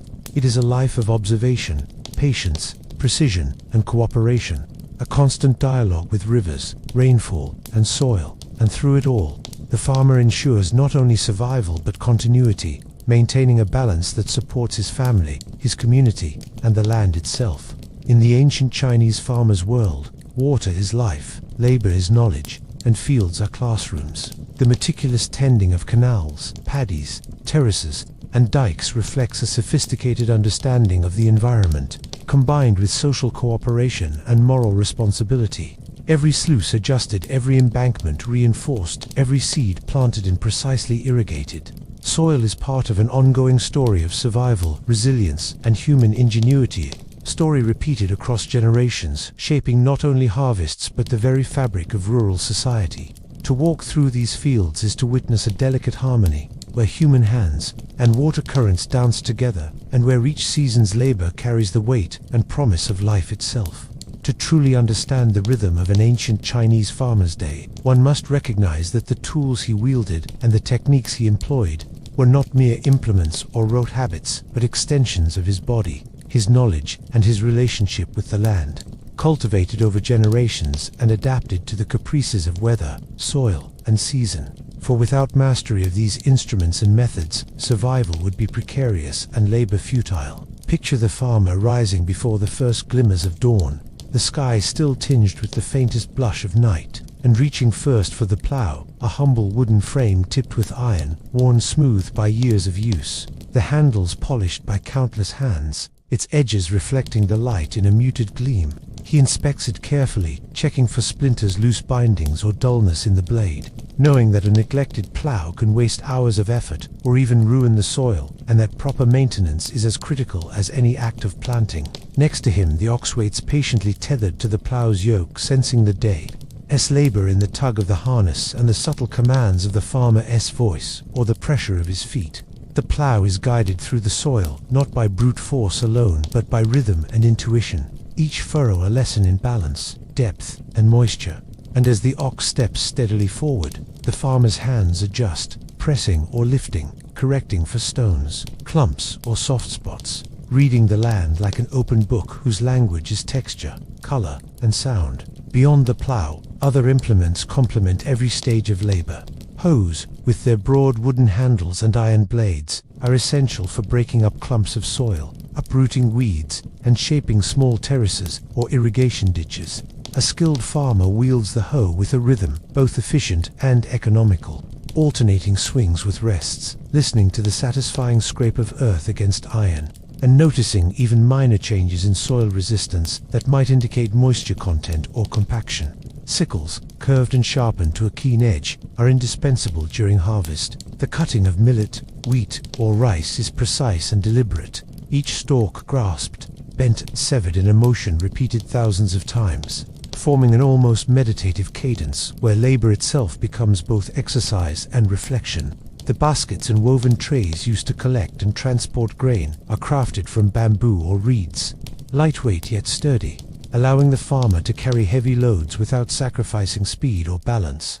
Each basket is treated as a partner in labor, mended when frayed, reinforced when cracked, and placed carefully to avoid spillage, demonstrating a mindset in which even inanimate objects are respected for their role in sustaining life. Labor techniques extend far beyond the physical manipulation of tools. Planting rice, for example, requires a practiced skill known as transplanting. Seedlings are first nurtured in a nursery, grown densely in soft soil, then uprooted and carefully carried to paddies, where they are replanted in neat, evenly spaced rows. The act is delicate, bending the stem just enough to root without breaking, pressing mud around the base to ensure stability and water access, and repeating this motion across hundreds or thousands of seedlings. It is physically demanding but also precise, demanding both strength and attentiveness, and children are often recruited to help, learning through observation and imitation the subtle techniques that transform raw effort into productive outcome. Millet, wheat, and barley may be sown using a broadcast technique, scattering seeds evenly, or later, using a simple wooden seed drill, allowing for more controlled planting and reducing waste. Even these seemingly simple acts are layered with knowledge, timing with the lunar calendar, observing soil moisture, spacing rows to optimize sun exposure, and anticipating weather patterns to minimize loss. Terrace farming, practiced in hilly regions, exemplifies the integration of tools and technique with landscape adaptation.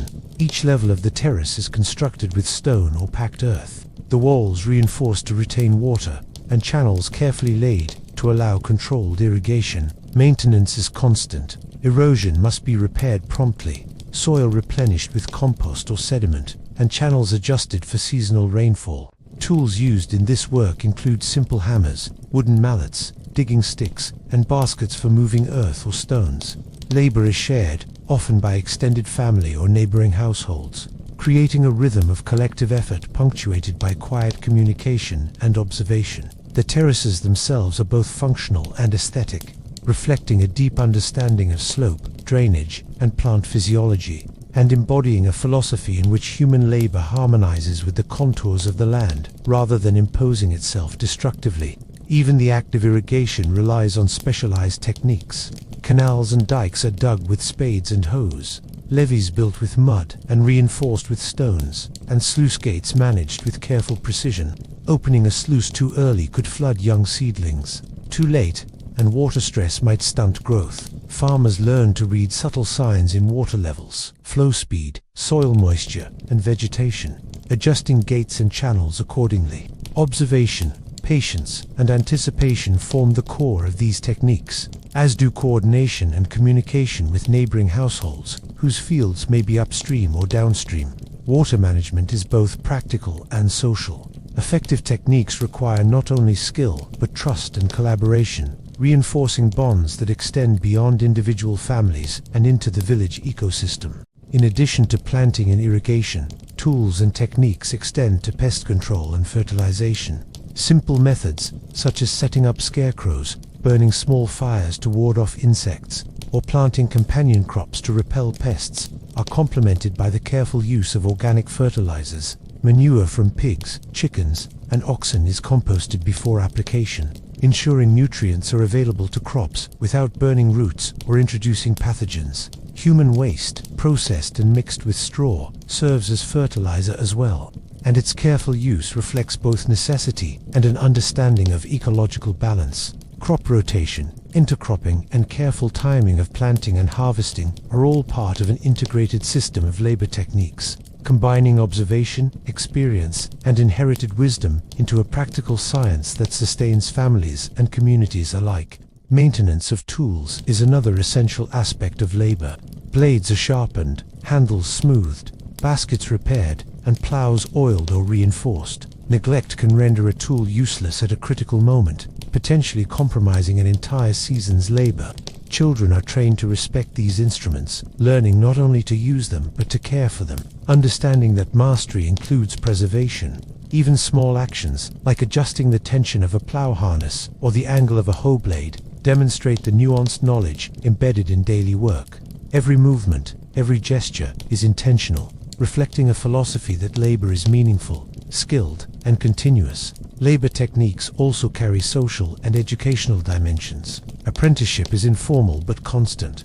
Children observe parents and older siblings, learning the rhythms of the day, the nuances of planting, irrigation, and harvesting, and the moral discipline associated with sustained effort. Mistakes are corrected gently at first, sternly if repeated, but always with the goal of passing knowledge efficiently. There is pride in proficiency, respect for experience, and acknowledgement of the interconnectedness of effort, skill, and survival. In this way, labor techniques are not only practical, but ethical, teaching patience, attentiveness, responsibility, and respect for nature. Even leisure and domestic tasks reflect this integration of tools and technique. Cooking requires knives and clay pots, their use perfected through repetition. Weaving, basket making, and mending demand precision and care. Every task, no matter how small, is part of a continuum of labor, skill, and knowledge that sustains the household. The farmer's life is thus a seamless blend of tools, techniques, and observation, a constant interaction between human effort and natural conditions, where mastery is measured not in hours worked alone but in efficiency, sustainability, and harmony with the land. In this way, the life of an ancient Chinese farmer is shaped as much by his implements and methods as by the crops he grows. Plows, hoes, sickles, baskets, and irrigation systems are extensions of his body and mind, tools imbued with generations of accumulated wisdom. Techniques in planting, watering, pest control, fertilization, and terrace construction reflect careful observation, trial and error, and social cooperation. Knowledge is passed from parent to child, from neighbor to neighbor, creating a living curriculum that sustains not just individual households, but the entire rural ecosystem. Labor is rhythm, observation, and skill. It is physical, intellectual, and moral. It is through mastery of tools and techniques that a farmer transforms potential into sustenance, scarcity into abundance, and the harshness of nature into the quiet continuity of life. The harvest is the climax of a year's labor for an ancient Chinese farmer, a season when months of careful planting, tending, and irrigation culminate in a rhythm of work, anticipation, and celebration. For this is not merely the gathering of grain, it is the affirmation of survival, the fulfillment of effort, and the moment when both practical skill and spiritual observance converge, and the entire household, from the youngest children to the elders, is drawn into a collective choreography that balances efficiency, ritual, and the quiet joy of abundance. Imagine the farmer at dawn, standing at the edge of his ripening fields, the stalks of rice, millet, wheat, or barley bending under the weight of their grains, the air thick with moisture from morning dew, and the earth warm beneath his feet, the tools, sickles, baskets, and woven trays at the ready. There is a palpable tension and excitement, for the timing of the harvest is critical. Too early, and the grains are immature. Too late, and they may be lost to weather, birds, or pests. The farmer's eye scans the horizon, noting the color of the stalks, the hardness of the seeds, and the subtle cues that signal readiness, while his hands, roughened by years of labor, anticipate the movements that will efficiently sever, bundle, and collect each stalk with minimal waste. Harvesting is a communal activity, often requiring the coordination of the entire household and sometimes even the village, for the sheer volume of work can overwhelm a single family, especially during peak ripening. Children follow elders into the fields, their small hands clutching stalks or filling baskets, learning the delicate balance between speed and care, discovering the rhythm of repetitive labor that transforms work into meditation. Women may handle collection, threshing, or transport, balancing efficiency with meticulous attention to preserving grain quality.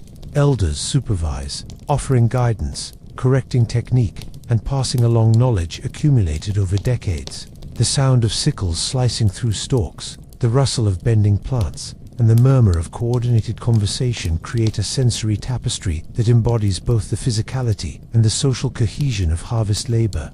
Even the animals are enlisted in subtle ways. Oxen pull carts laden with grain. Ducks and chickens help control pests that could damage stored harvest, and dogs may guard the perimeter against wild animals.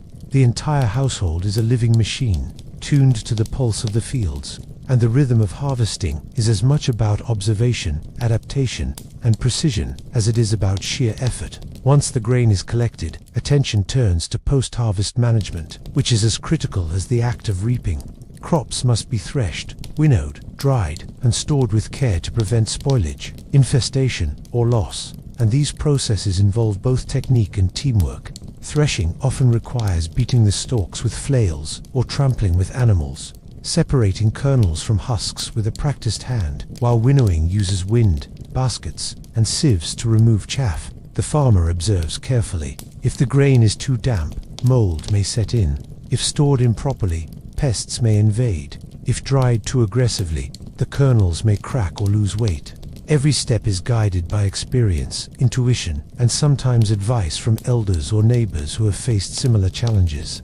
Children participate, learning to judge the texture, smell, and sound of grain, internalizing these subtle cues that cannot be fully explained in words, but must be absorbed through practice. In addition to practical post-harvest activities, rituals and ceremonies are intertwined with labor, reflecting the inseparability of the spiritual and the material in rural life. Offerings to ancestors, prayers for continued fertility, and ceremonies marking the completion of the harvest are integral parts of this season.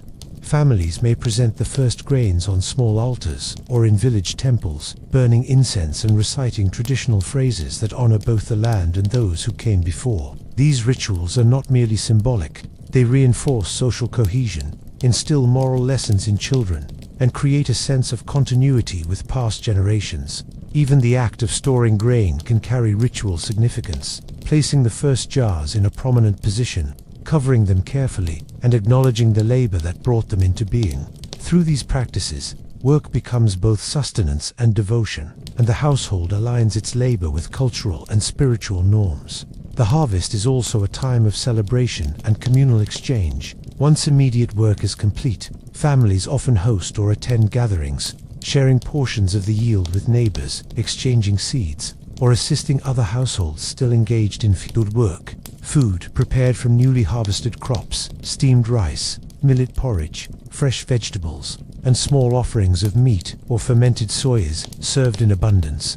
And the act of eating together reinforces both social bonds and gratitude for survival. Children play in the courtyards or fields, carrying small bundles of grain, learning through imitation the labor that sustains life while enjoying the brief relief from intensive work. Even in periods of rest, the household remains attentive. Stored grain must be checked, granaries monitored for pests, and preparations made for seed selection for the next planting season.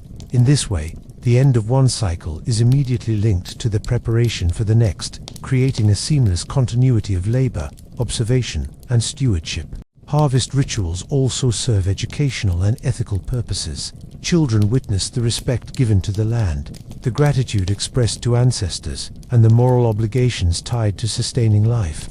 They observe elders offering thanks, carefully handling each kernel, and teaching that labor is inseparable from virtue.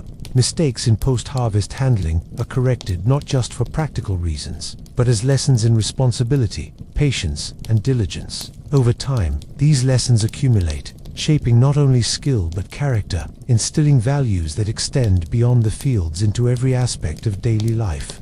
In some regions, specific festivals are linked directly to the harvest. For example, the Mid-Autumn Festival, celebrated with moon viewing and offerings of rice cakes, honors the harvest and provides an opportunity for families to reflect on their toil and express gratitude. Offerings may include portions of newly harvested grains, fruits, and other produce, symbolizing both material abundance and spiritual devotion.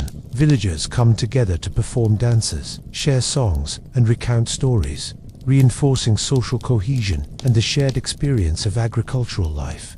Even in labor-intensive societies, these moments of pause and reflection are essential, providing emotional relief. teaching cultural norms and offering a sense of accomplishment that balances the toil of the fields. Beyond festivals, post-harvest techniques reflect remarkable ecological understanding. Grain is stored in ways that mitigate moisture, prevent infestation, and maintain quality for months. Some households employ simple clay jars, sealed with mud or straw. Others use elevated wooden granaries to protect against floods and rodents.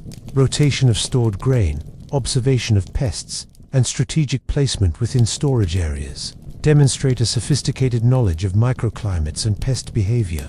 This expertise is critical for survival, ensuring that food remains available during winter or in years when the next crop may fail. Children and younger adults are taught these techniques, absorbing the logic of storage as a blend of science, intuition, and tradition. Even the physical techniques of threshing, winnowing, and storage have subtle social dimensions. Labor is often shared, either within the household or among neighbors, creating interdependence and reinforcing bonds. Assistance is reciprocated seasonally, with households helping each other during peak labor periods, ensuring that no one suffers isolation or loss. Communication, coordination, and trust are as essential as skill, and the social fabric of rural life is strengthened through these cooperative post-harvest activities. Festivals, rituals, and communal labor transform what might otherwise be exhausting and solitary work into a shared cultural and emotional experience. Finally, the harvest season leaves a lasting impression on the household's sense of time, achievement, and continuity. Each completed cycle, plowing, planting, tending, irrigating, harvesting, and storing serves as a microcosm of life itself, reinforcing lessons about patience, attentiveness, and respect for nature. The household breathes a collective sigh of relief and pride, knowing that their labor has yielded sustenance, stability, and continuity. Children internalize these rhythms, elders reflect on their stewardship, and the family as a whole reaffirms its place in the cycle of seasons, tied to the land, the community, and the ancestors. Harvest is therefore more than labor. It is affirmation, ritual, education, and celebration, an apex of human effort intertwined with natural cycles, a moment when survival, culture, and identity converge in tangible abundance. The life of an ancient Chinese farmer extends far beyond the labor of planting, tending, and harvesting crops, and while the work of the fields consumes much of daily existence, it is punctuated and enriched by the seasonal festivals and communal activities that shape social identity, reinforce traditions, and provide moments of shared joy, reflection, and instruction.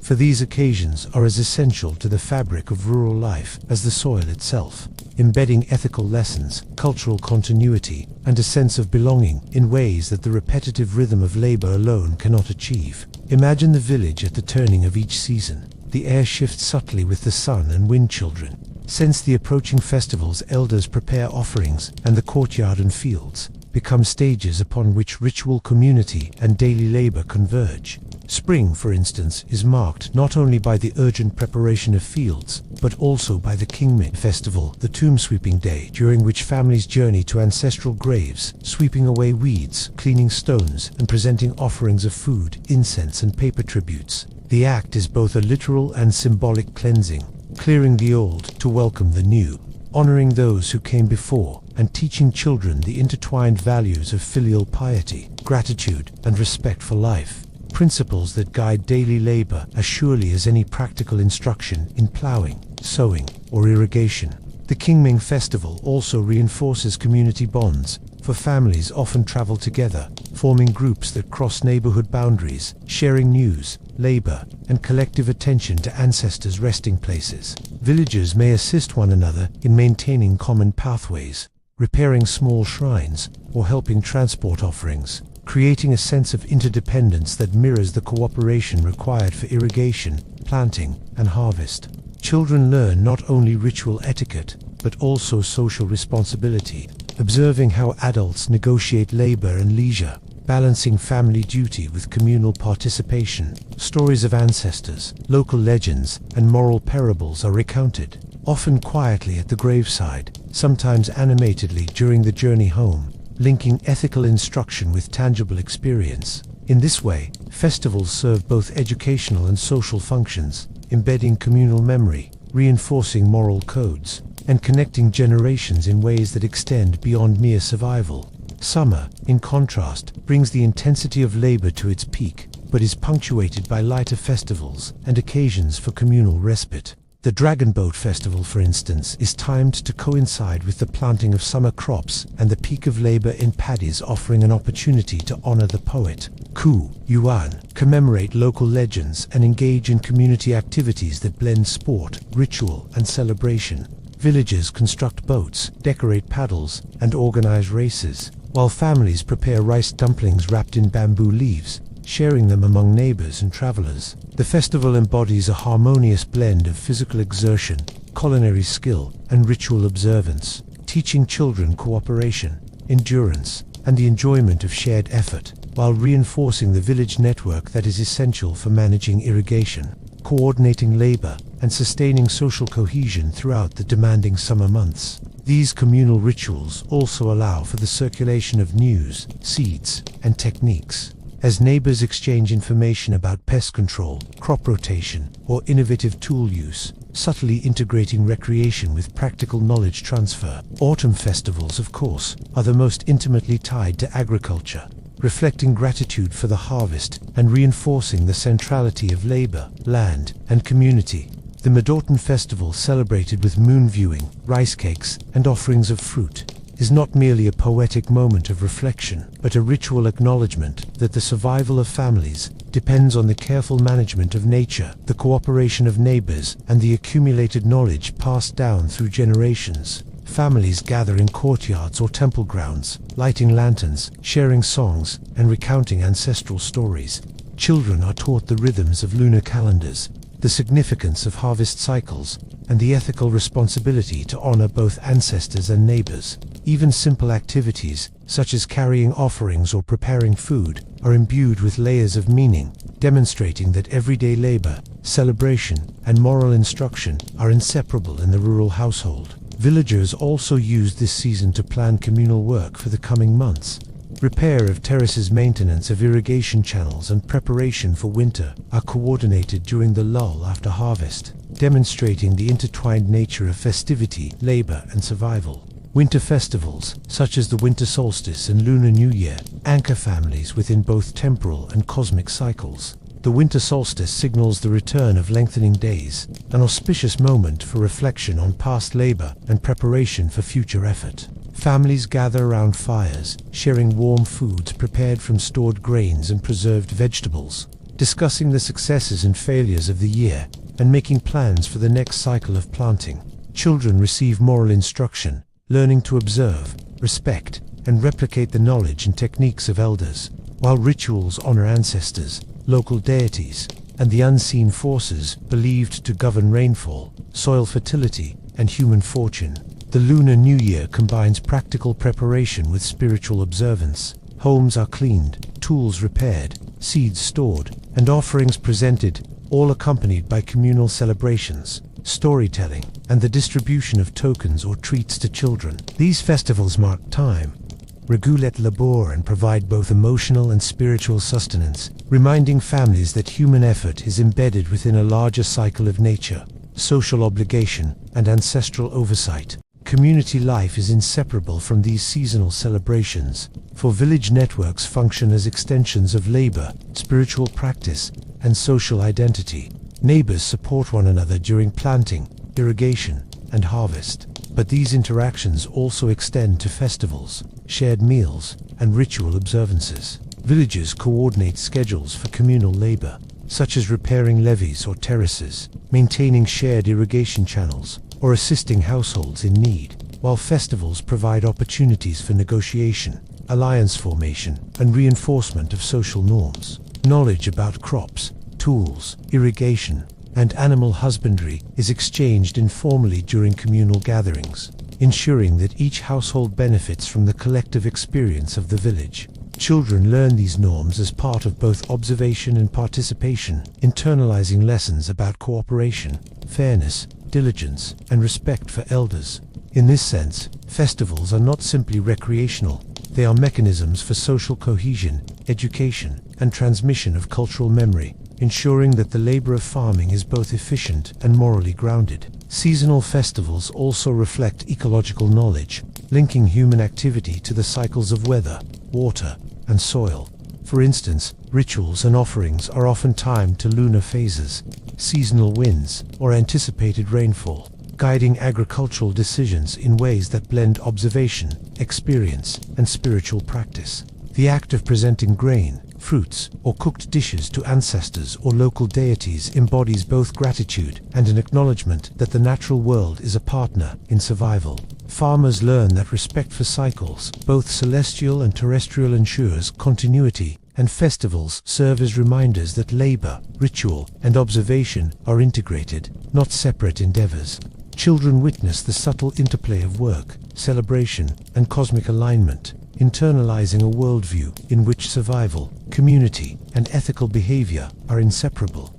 Even the arts and storytelling are woven into community life. During festivals, elders recount local legends, moral parables, historical tales, using vivid imagery and repetition to capture attention and transmit values. Songs accompany work in the fields or communal events, reinforcing rhythm and collaboration, while dances, games, and performances provide both entertainment and practical lessons in coordination, endurance, and attention.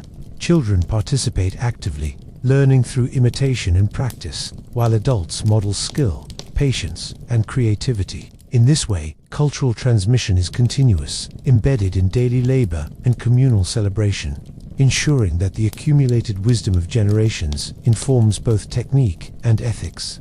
Food preparation during festivals exemplifies the intersection of labor, knowledge, and social cohesion. Rice cakes, dumplings, fermented vegetables, and preserved fruits are prepared with meticulous care, demonstrating mastery of technique and reverence for ingredients. Recipes are often passed down orally, with children assisting and learning, while adults coordinate labor to ensure efficiency. The act of preparing, presenting, and sharing food reinforces bonds, expresses gratitude, and embodies moral and spiritual instruction, showing that even mundane activities are infused with layered significance.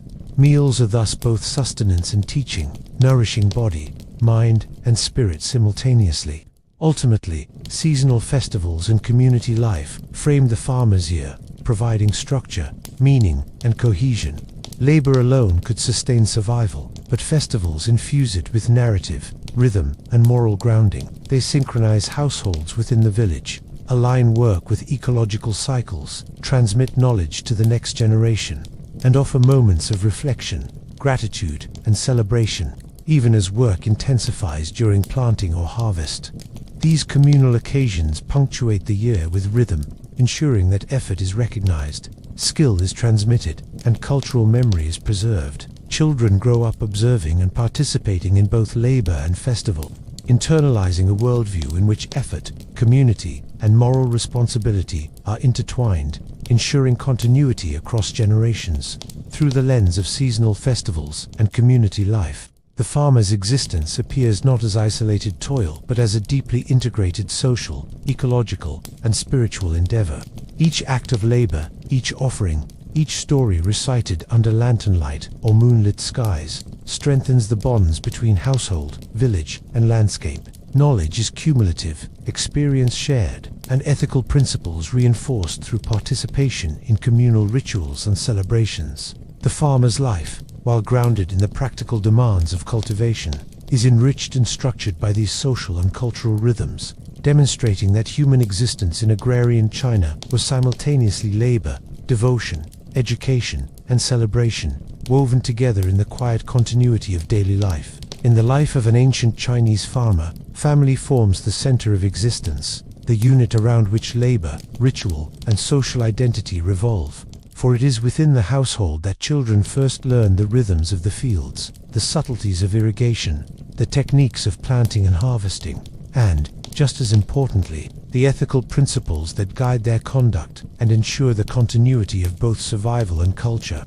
And in this household, education is not confined to books or formal instruction, but is lived, observed, and enacted in every moment of daily life, blending practical skill with moral guidance, and forming a foundation that carries through every aspect of existence. From the earliest age, children accompany parents into the fields, wading through flooded paddies, carrying bundles of grain, or helping with simple tasks such as gathering straw, tending small animals, or checking irrigation channels, absorbing knowledge, not through lectures, but through imitation and careful observation, learning to notice soil moisture, plant color, or animal behavior, and gradually internalizing the patterns, rhythms, and subtleties that will later allow them to manage fields and household responsibilities independently. Each gesture, whether pressing seedlings into mud, adjusting a sluice gate, or balancing a basket of grain, becomes both exercise and lesson, training both body and mind in the practicalities of life as a farmer, while simultaneously teaching patience,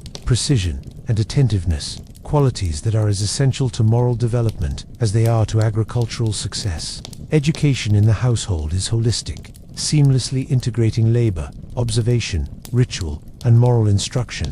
Parents narrate stories of ancestors, local heroes, and mythical figures while working in the fields, conveying ethical principles alongside historical or legendary narratives, teaching that diligence, respect, and cooperation are virtues as vital as skill or strength. Elders correct mistakes, not with harshness alone, but with guidance, demonstrating that care, attention, and humility are as important as physical effort. Children observe the consequences of neglect or poor planning, learning that improper irrigation, poorly stored grain, or lazily tended animals have tangible impacts on the household, and internalizing these lessons as moral imperatives rather than abstract rules.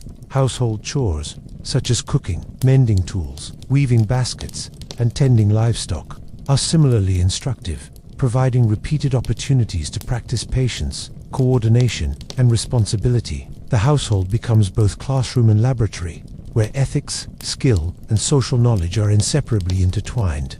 Filial piety, a cornerstone of ancient Chinese culture, permeates every aspect of family life, shaping interactions, responsibilities, and expectations. Children are taught to respect elders, heed advice, and assist with both labor and ritual observances, understanding that the family's honor and continuity are tied to collective diligence and care. Meals, for example, are structured not merely for sustenance, but as moments of moral and social education, where children learn to serve elders first, to speak politely, and to observe the quiet rituals that signal respect and gratitude. Similarly, participation in festivals, ancestral offerings, and communal labor reinforces the principle that individual effort is inseparable from family duty and social responsibility. Through daily practice, observation, and reflection, children internalize a framework in which moral behavior, labor, and survival are inseparable, creating a sense of ethical grounding that persists throughout life. Education also extends to the management of household resources, a skill that combines practicality with ethical training. Children learn to monitor grain stores, allocate seed for planting, care for livestock, and manage water distribution, understanding that waste, neglect, or selfishness can imperil the family's well-being. Counting, measuring, and record-keeping, often informal and oral, rather than written, teach attention to detail and foresight, while tasks such as repairing tools or maintaining terraces instill responsibility and respect for material resources. These practical lessons are inseparable from moral guidance, for care, diligence, and foresight are framed not only as methods for survival, but as reflections of virtue, teaching children that skill without ethical grounding is incomplete, and that stewardship of land, tools, and animals is a moral as well as practical responsibility. Rituals, storytelling, and observation also play crucial roles in shaping social and moral education within the household. Parents recount tales of ancestors' hard work, filial devotion, or clever solutions to environmental challenges, emphasizing the values of perseverance, intelligence, and communal responsibility. Children participate in festivals, offerings, and ceremonies, observing the preparation of food, incense, and gifts, and gradually internalizing the ethical, cultural, and social principles that govern life.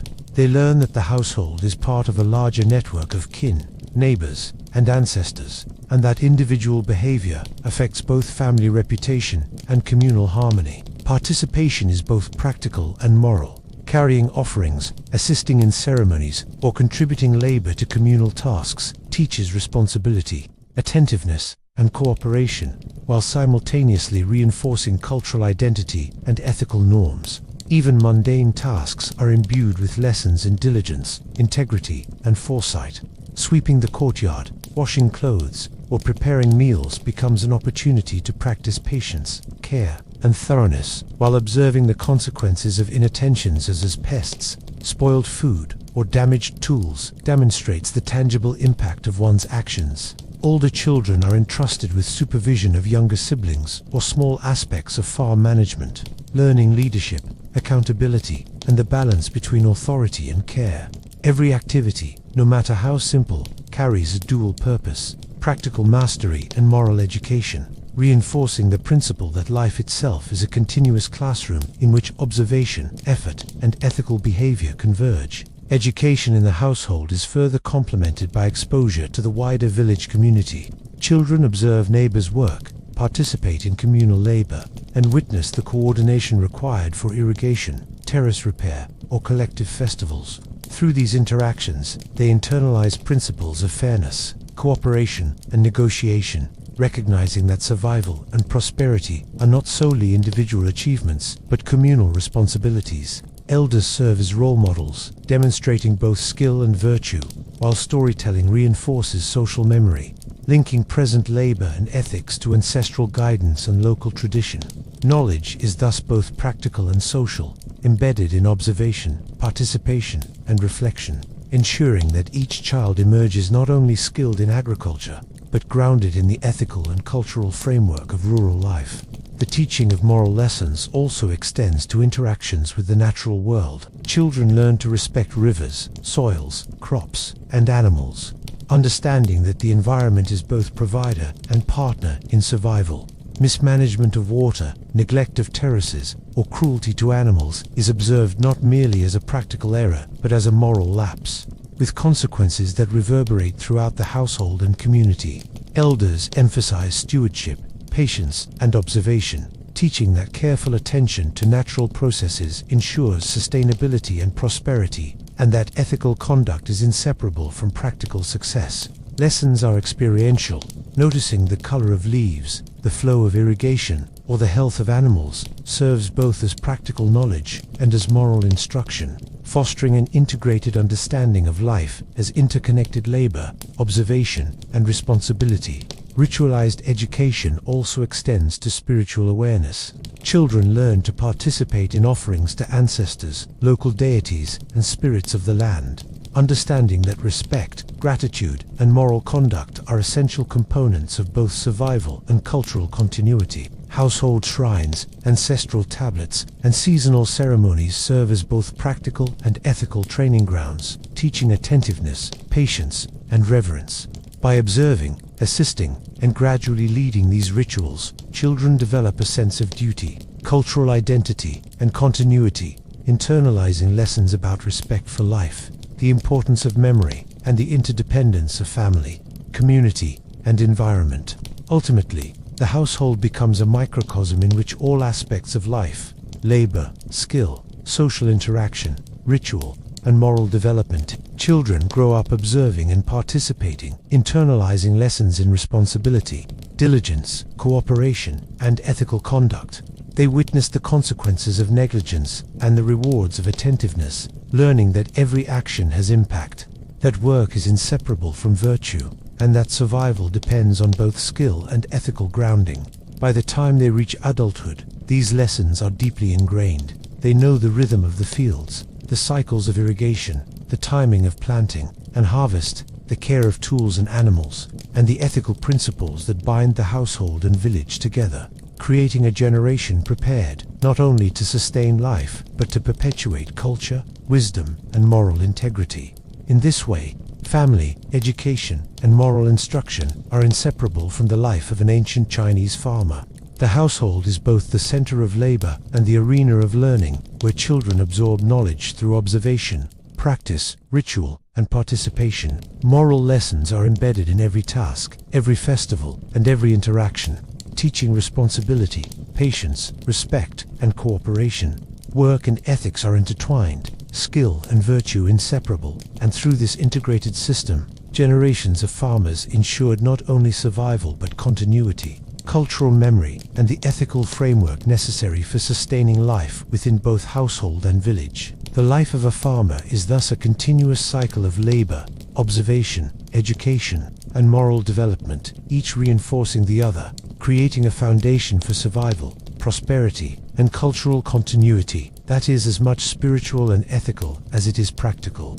As the sun dips below the horizon, casting long shadows across the terraces, fields, and modest homes of a rural village in ancient China, one cannot help but pause and reflect on the intricate, interconnected, and deeply human life of a farmer. For what may appear from the outside as simple toil is, upon closer observation, a complex tapestry of labor, observation, skill, ethics, social bonds, and spiritual practice, woven together into a rhythm that shapes not only the day, but the entire arc of existence. And in this reflection, the life of the farmer emerges as a meditation on perseverance, responsibility, and harmony, revealing how every gesture, every tool, every ritual, every moment of observation, and every interaction with family, community, and land contributes to a larger, enduring pattern that sustains life and culture alike. Consider the farmer standing in the courtyard after a long day's sweat streaked on his brow, hands calloused and cracked from handling plows, sickles, baskets, and seedlings, eyes scanning the horizon to ensure that irrigation channels are intact, livestock are fed, and grain stores are secure. And yet, even in this physical exhaustion, there is a quiet satisfaction, a sense of accomplishment that transcends mere survival. For he knows that his labor has connected him to the cycles of nature, the memory of ancestors, and the well-being of family and village. And in this knowledge, there is pride tempered by humility, the recognition that human effort is part of a continuum larger than any single individual.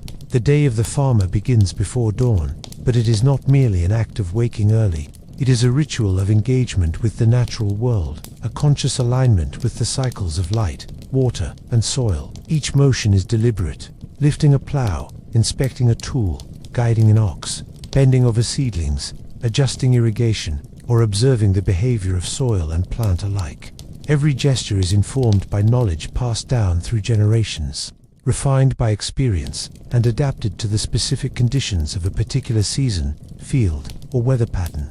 The farmer's life is a study in attentiveness, for survival depends not only on physical labor, but on perception, adaptation, and decision-making that requires both patience and intuition. Mistakes have consequences, whether in missed irrigation, improperly stored grain, or neglected terraces, and thus learning is continuous, iterative, and embedded in action, rather than separated into formal instruction, creating a seamless integration of practical skill and cognitive observation that is both rigorous and intimate.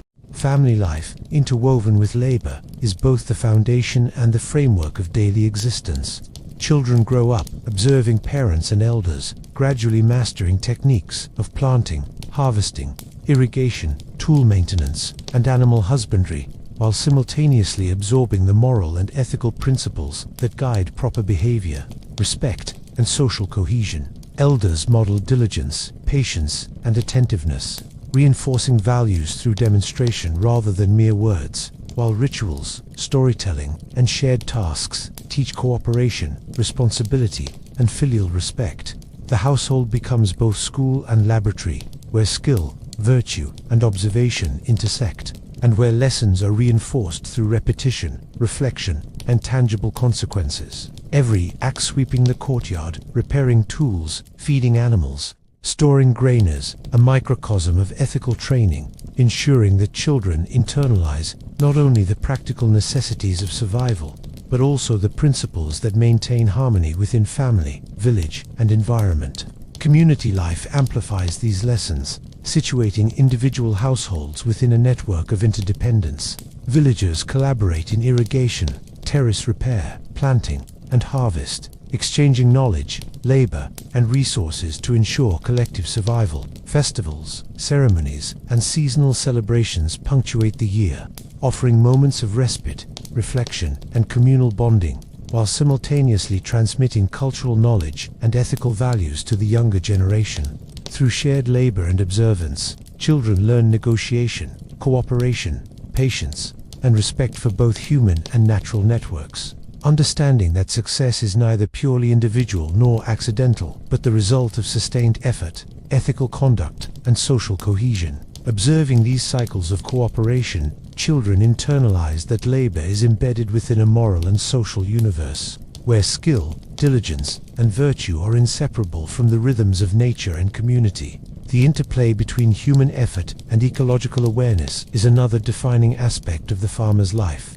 Understanding soil quality, irrigation patterns, pest behavior, crop rotation, and seasonal cycles is essential for survival.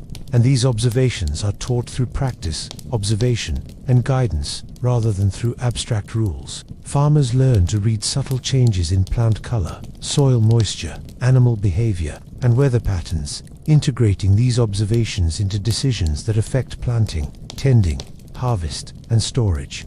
Ethical attention to the land, care for animals, and judicious management of resources are understood, not only as practical necessities, but as moral imperatives, reinforcing the idea that respect, attentiveness, and diligence are fundamental to a harmonious and sustainable life. The boundaries between labor, education, morality, and survival are blurred, creating a cohesive worldview in which every action is meaningful, intentional, and ethically grounded. Spiritual practice and ritual are seamlessly integrated into daily life, reinforcing the connection between labor, family, community, and nature. Offerings to ancestors, seasonal festivals, and rituals marking planting or harvest seasons are moments of reflection, gratitude, and instruction, reminding the farmer and his family that human survival is contingent upon both skillful labor and moral attentiveness. Children participate in these rituals, learning the symbolic meanings, ethical imperatives,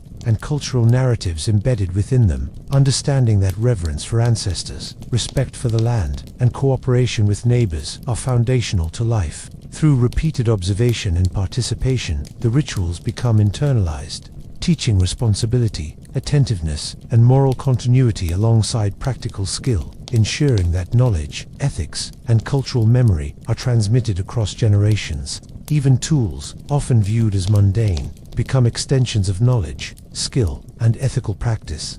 Plows, hoes, sickles, baskets, and irrigation implements are not merely instruments of labor, but repositories of collective wisdom, refined over generations and maintained with care and attention. Children learn to handle them, repair them, and respect their function, understanding that negligence can jeopardize survival, and that mastery requires both physical skill and ethical attentiveness. Tool maintenance, careful handling, and skillful use are thus both practical and moral exercises, demonstrating that diligence, responsibility, and respect are inseparable from the act of labor. Through this interaction with tools, children absorb lessons about continuity, attention, and the moral dimensions of human effort. The harvest season, the culmination of labor and observation, embodies the integration of practical skill, moral education, and social cooperation. Every step cutting stalks, threshing, winnowing, drying, storing is a disciplined practice, requiring precision, coordination, and attentiveness, while rituals of offering, celebration, and reflection reinforce ethical principles and cultural identity. Children participate, learning the rhythms of work, the importance of communal support, and the ethical imperatives of diligence, care, and gratitude. Festivals, storytelling, and shared meals highlight the continuity of tradition, connecting practical labor to moral and spiritual guidance, creating a holistic framework in which survival, social cohesion, and ethical behavior are inseparable. As the day closes, the farmer and his family gather in the courtyard, observing the sky, checking their stored grain, reflecting on the day's labor, and preparing for tomorrow. In these quiet moments, the cumulative lessons of the year, the practical, social, ethical, and spiritual coalesce into a deep understanding of life's interconnected rhythms. Children, now fatigued from participation in labor and ritual, absorb through observation the intricate dance of survival, skill, and ethics, internalizing values that will guide them into adulthood. Elders reflect on the continuity of knowledge, satisfaction tempered by humility, and the responsibility of transmitting skill, wisdom, and moral guidance. The household rests, yet even in sleep, the cycles of observation, learning, and moral reflection continue, shaping the consciousness and values of the next generation. In closing, the life of an ancient Chinese farmer is not merely a succession of tasks, but a profoundly integrated experience of labor, observation, ethical practice, family, community, and spiritual awareness. Every gesture, every tool, every observation, every festival, and every ritual carries multiple layers of significance, combining survival, skill, education, morality, and cultural continuity. Children grow up immersed in this world, absorbing knowledge through participation, observation, and reflection, ensuring that the accumulated wisdom of generations is transmitted with fidelity, subtlety, and care. Labor is both practical and moral. Tools are both instruments and teachers, and every interaction within household and village reinforces the principles of responsibility, diligence, cooperation, and respect. As we close this exploration of the ancient farmer's life, it becomes clear that this existence, though simple in material terms, is extraordinarily rich in human experience. It is a life of rhythm and continuity, effort and observation, skill and ethics, teaching that survival is inseparable from moral attentiveness, that labor is inseparable from community, and that every action, no matter how small, carries significance. The farmer's life is, in essence, a meditation on the interdependence of humans, nature, and society, a continuous dialogue between work, observation, family, and ethical conduct. And so, as the household rests, the fields quiet, and the village settles into night, we can whisper a gentle goodnight to the farmer, to his family, and to the lessons they embody, knowing that tomorrow will bring new labor, new observation, and new opportunities to live with skill, care, and moral awareness. Good night, traveler. Rest now, until we meet again, and remember that even the simplest life, observed carefully and lived fully, can teach profound lessons about survival, virtue, and continuity.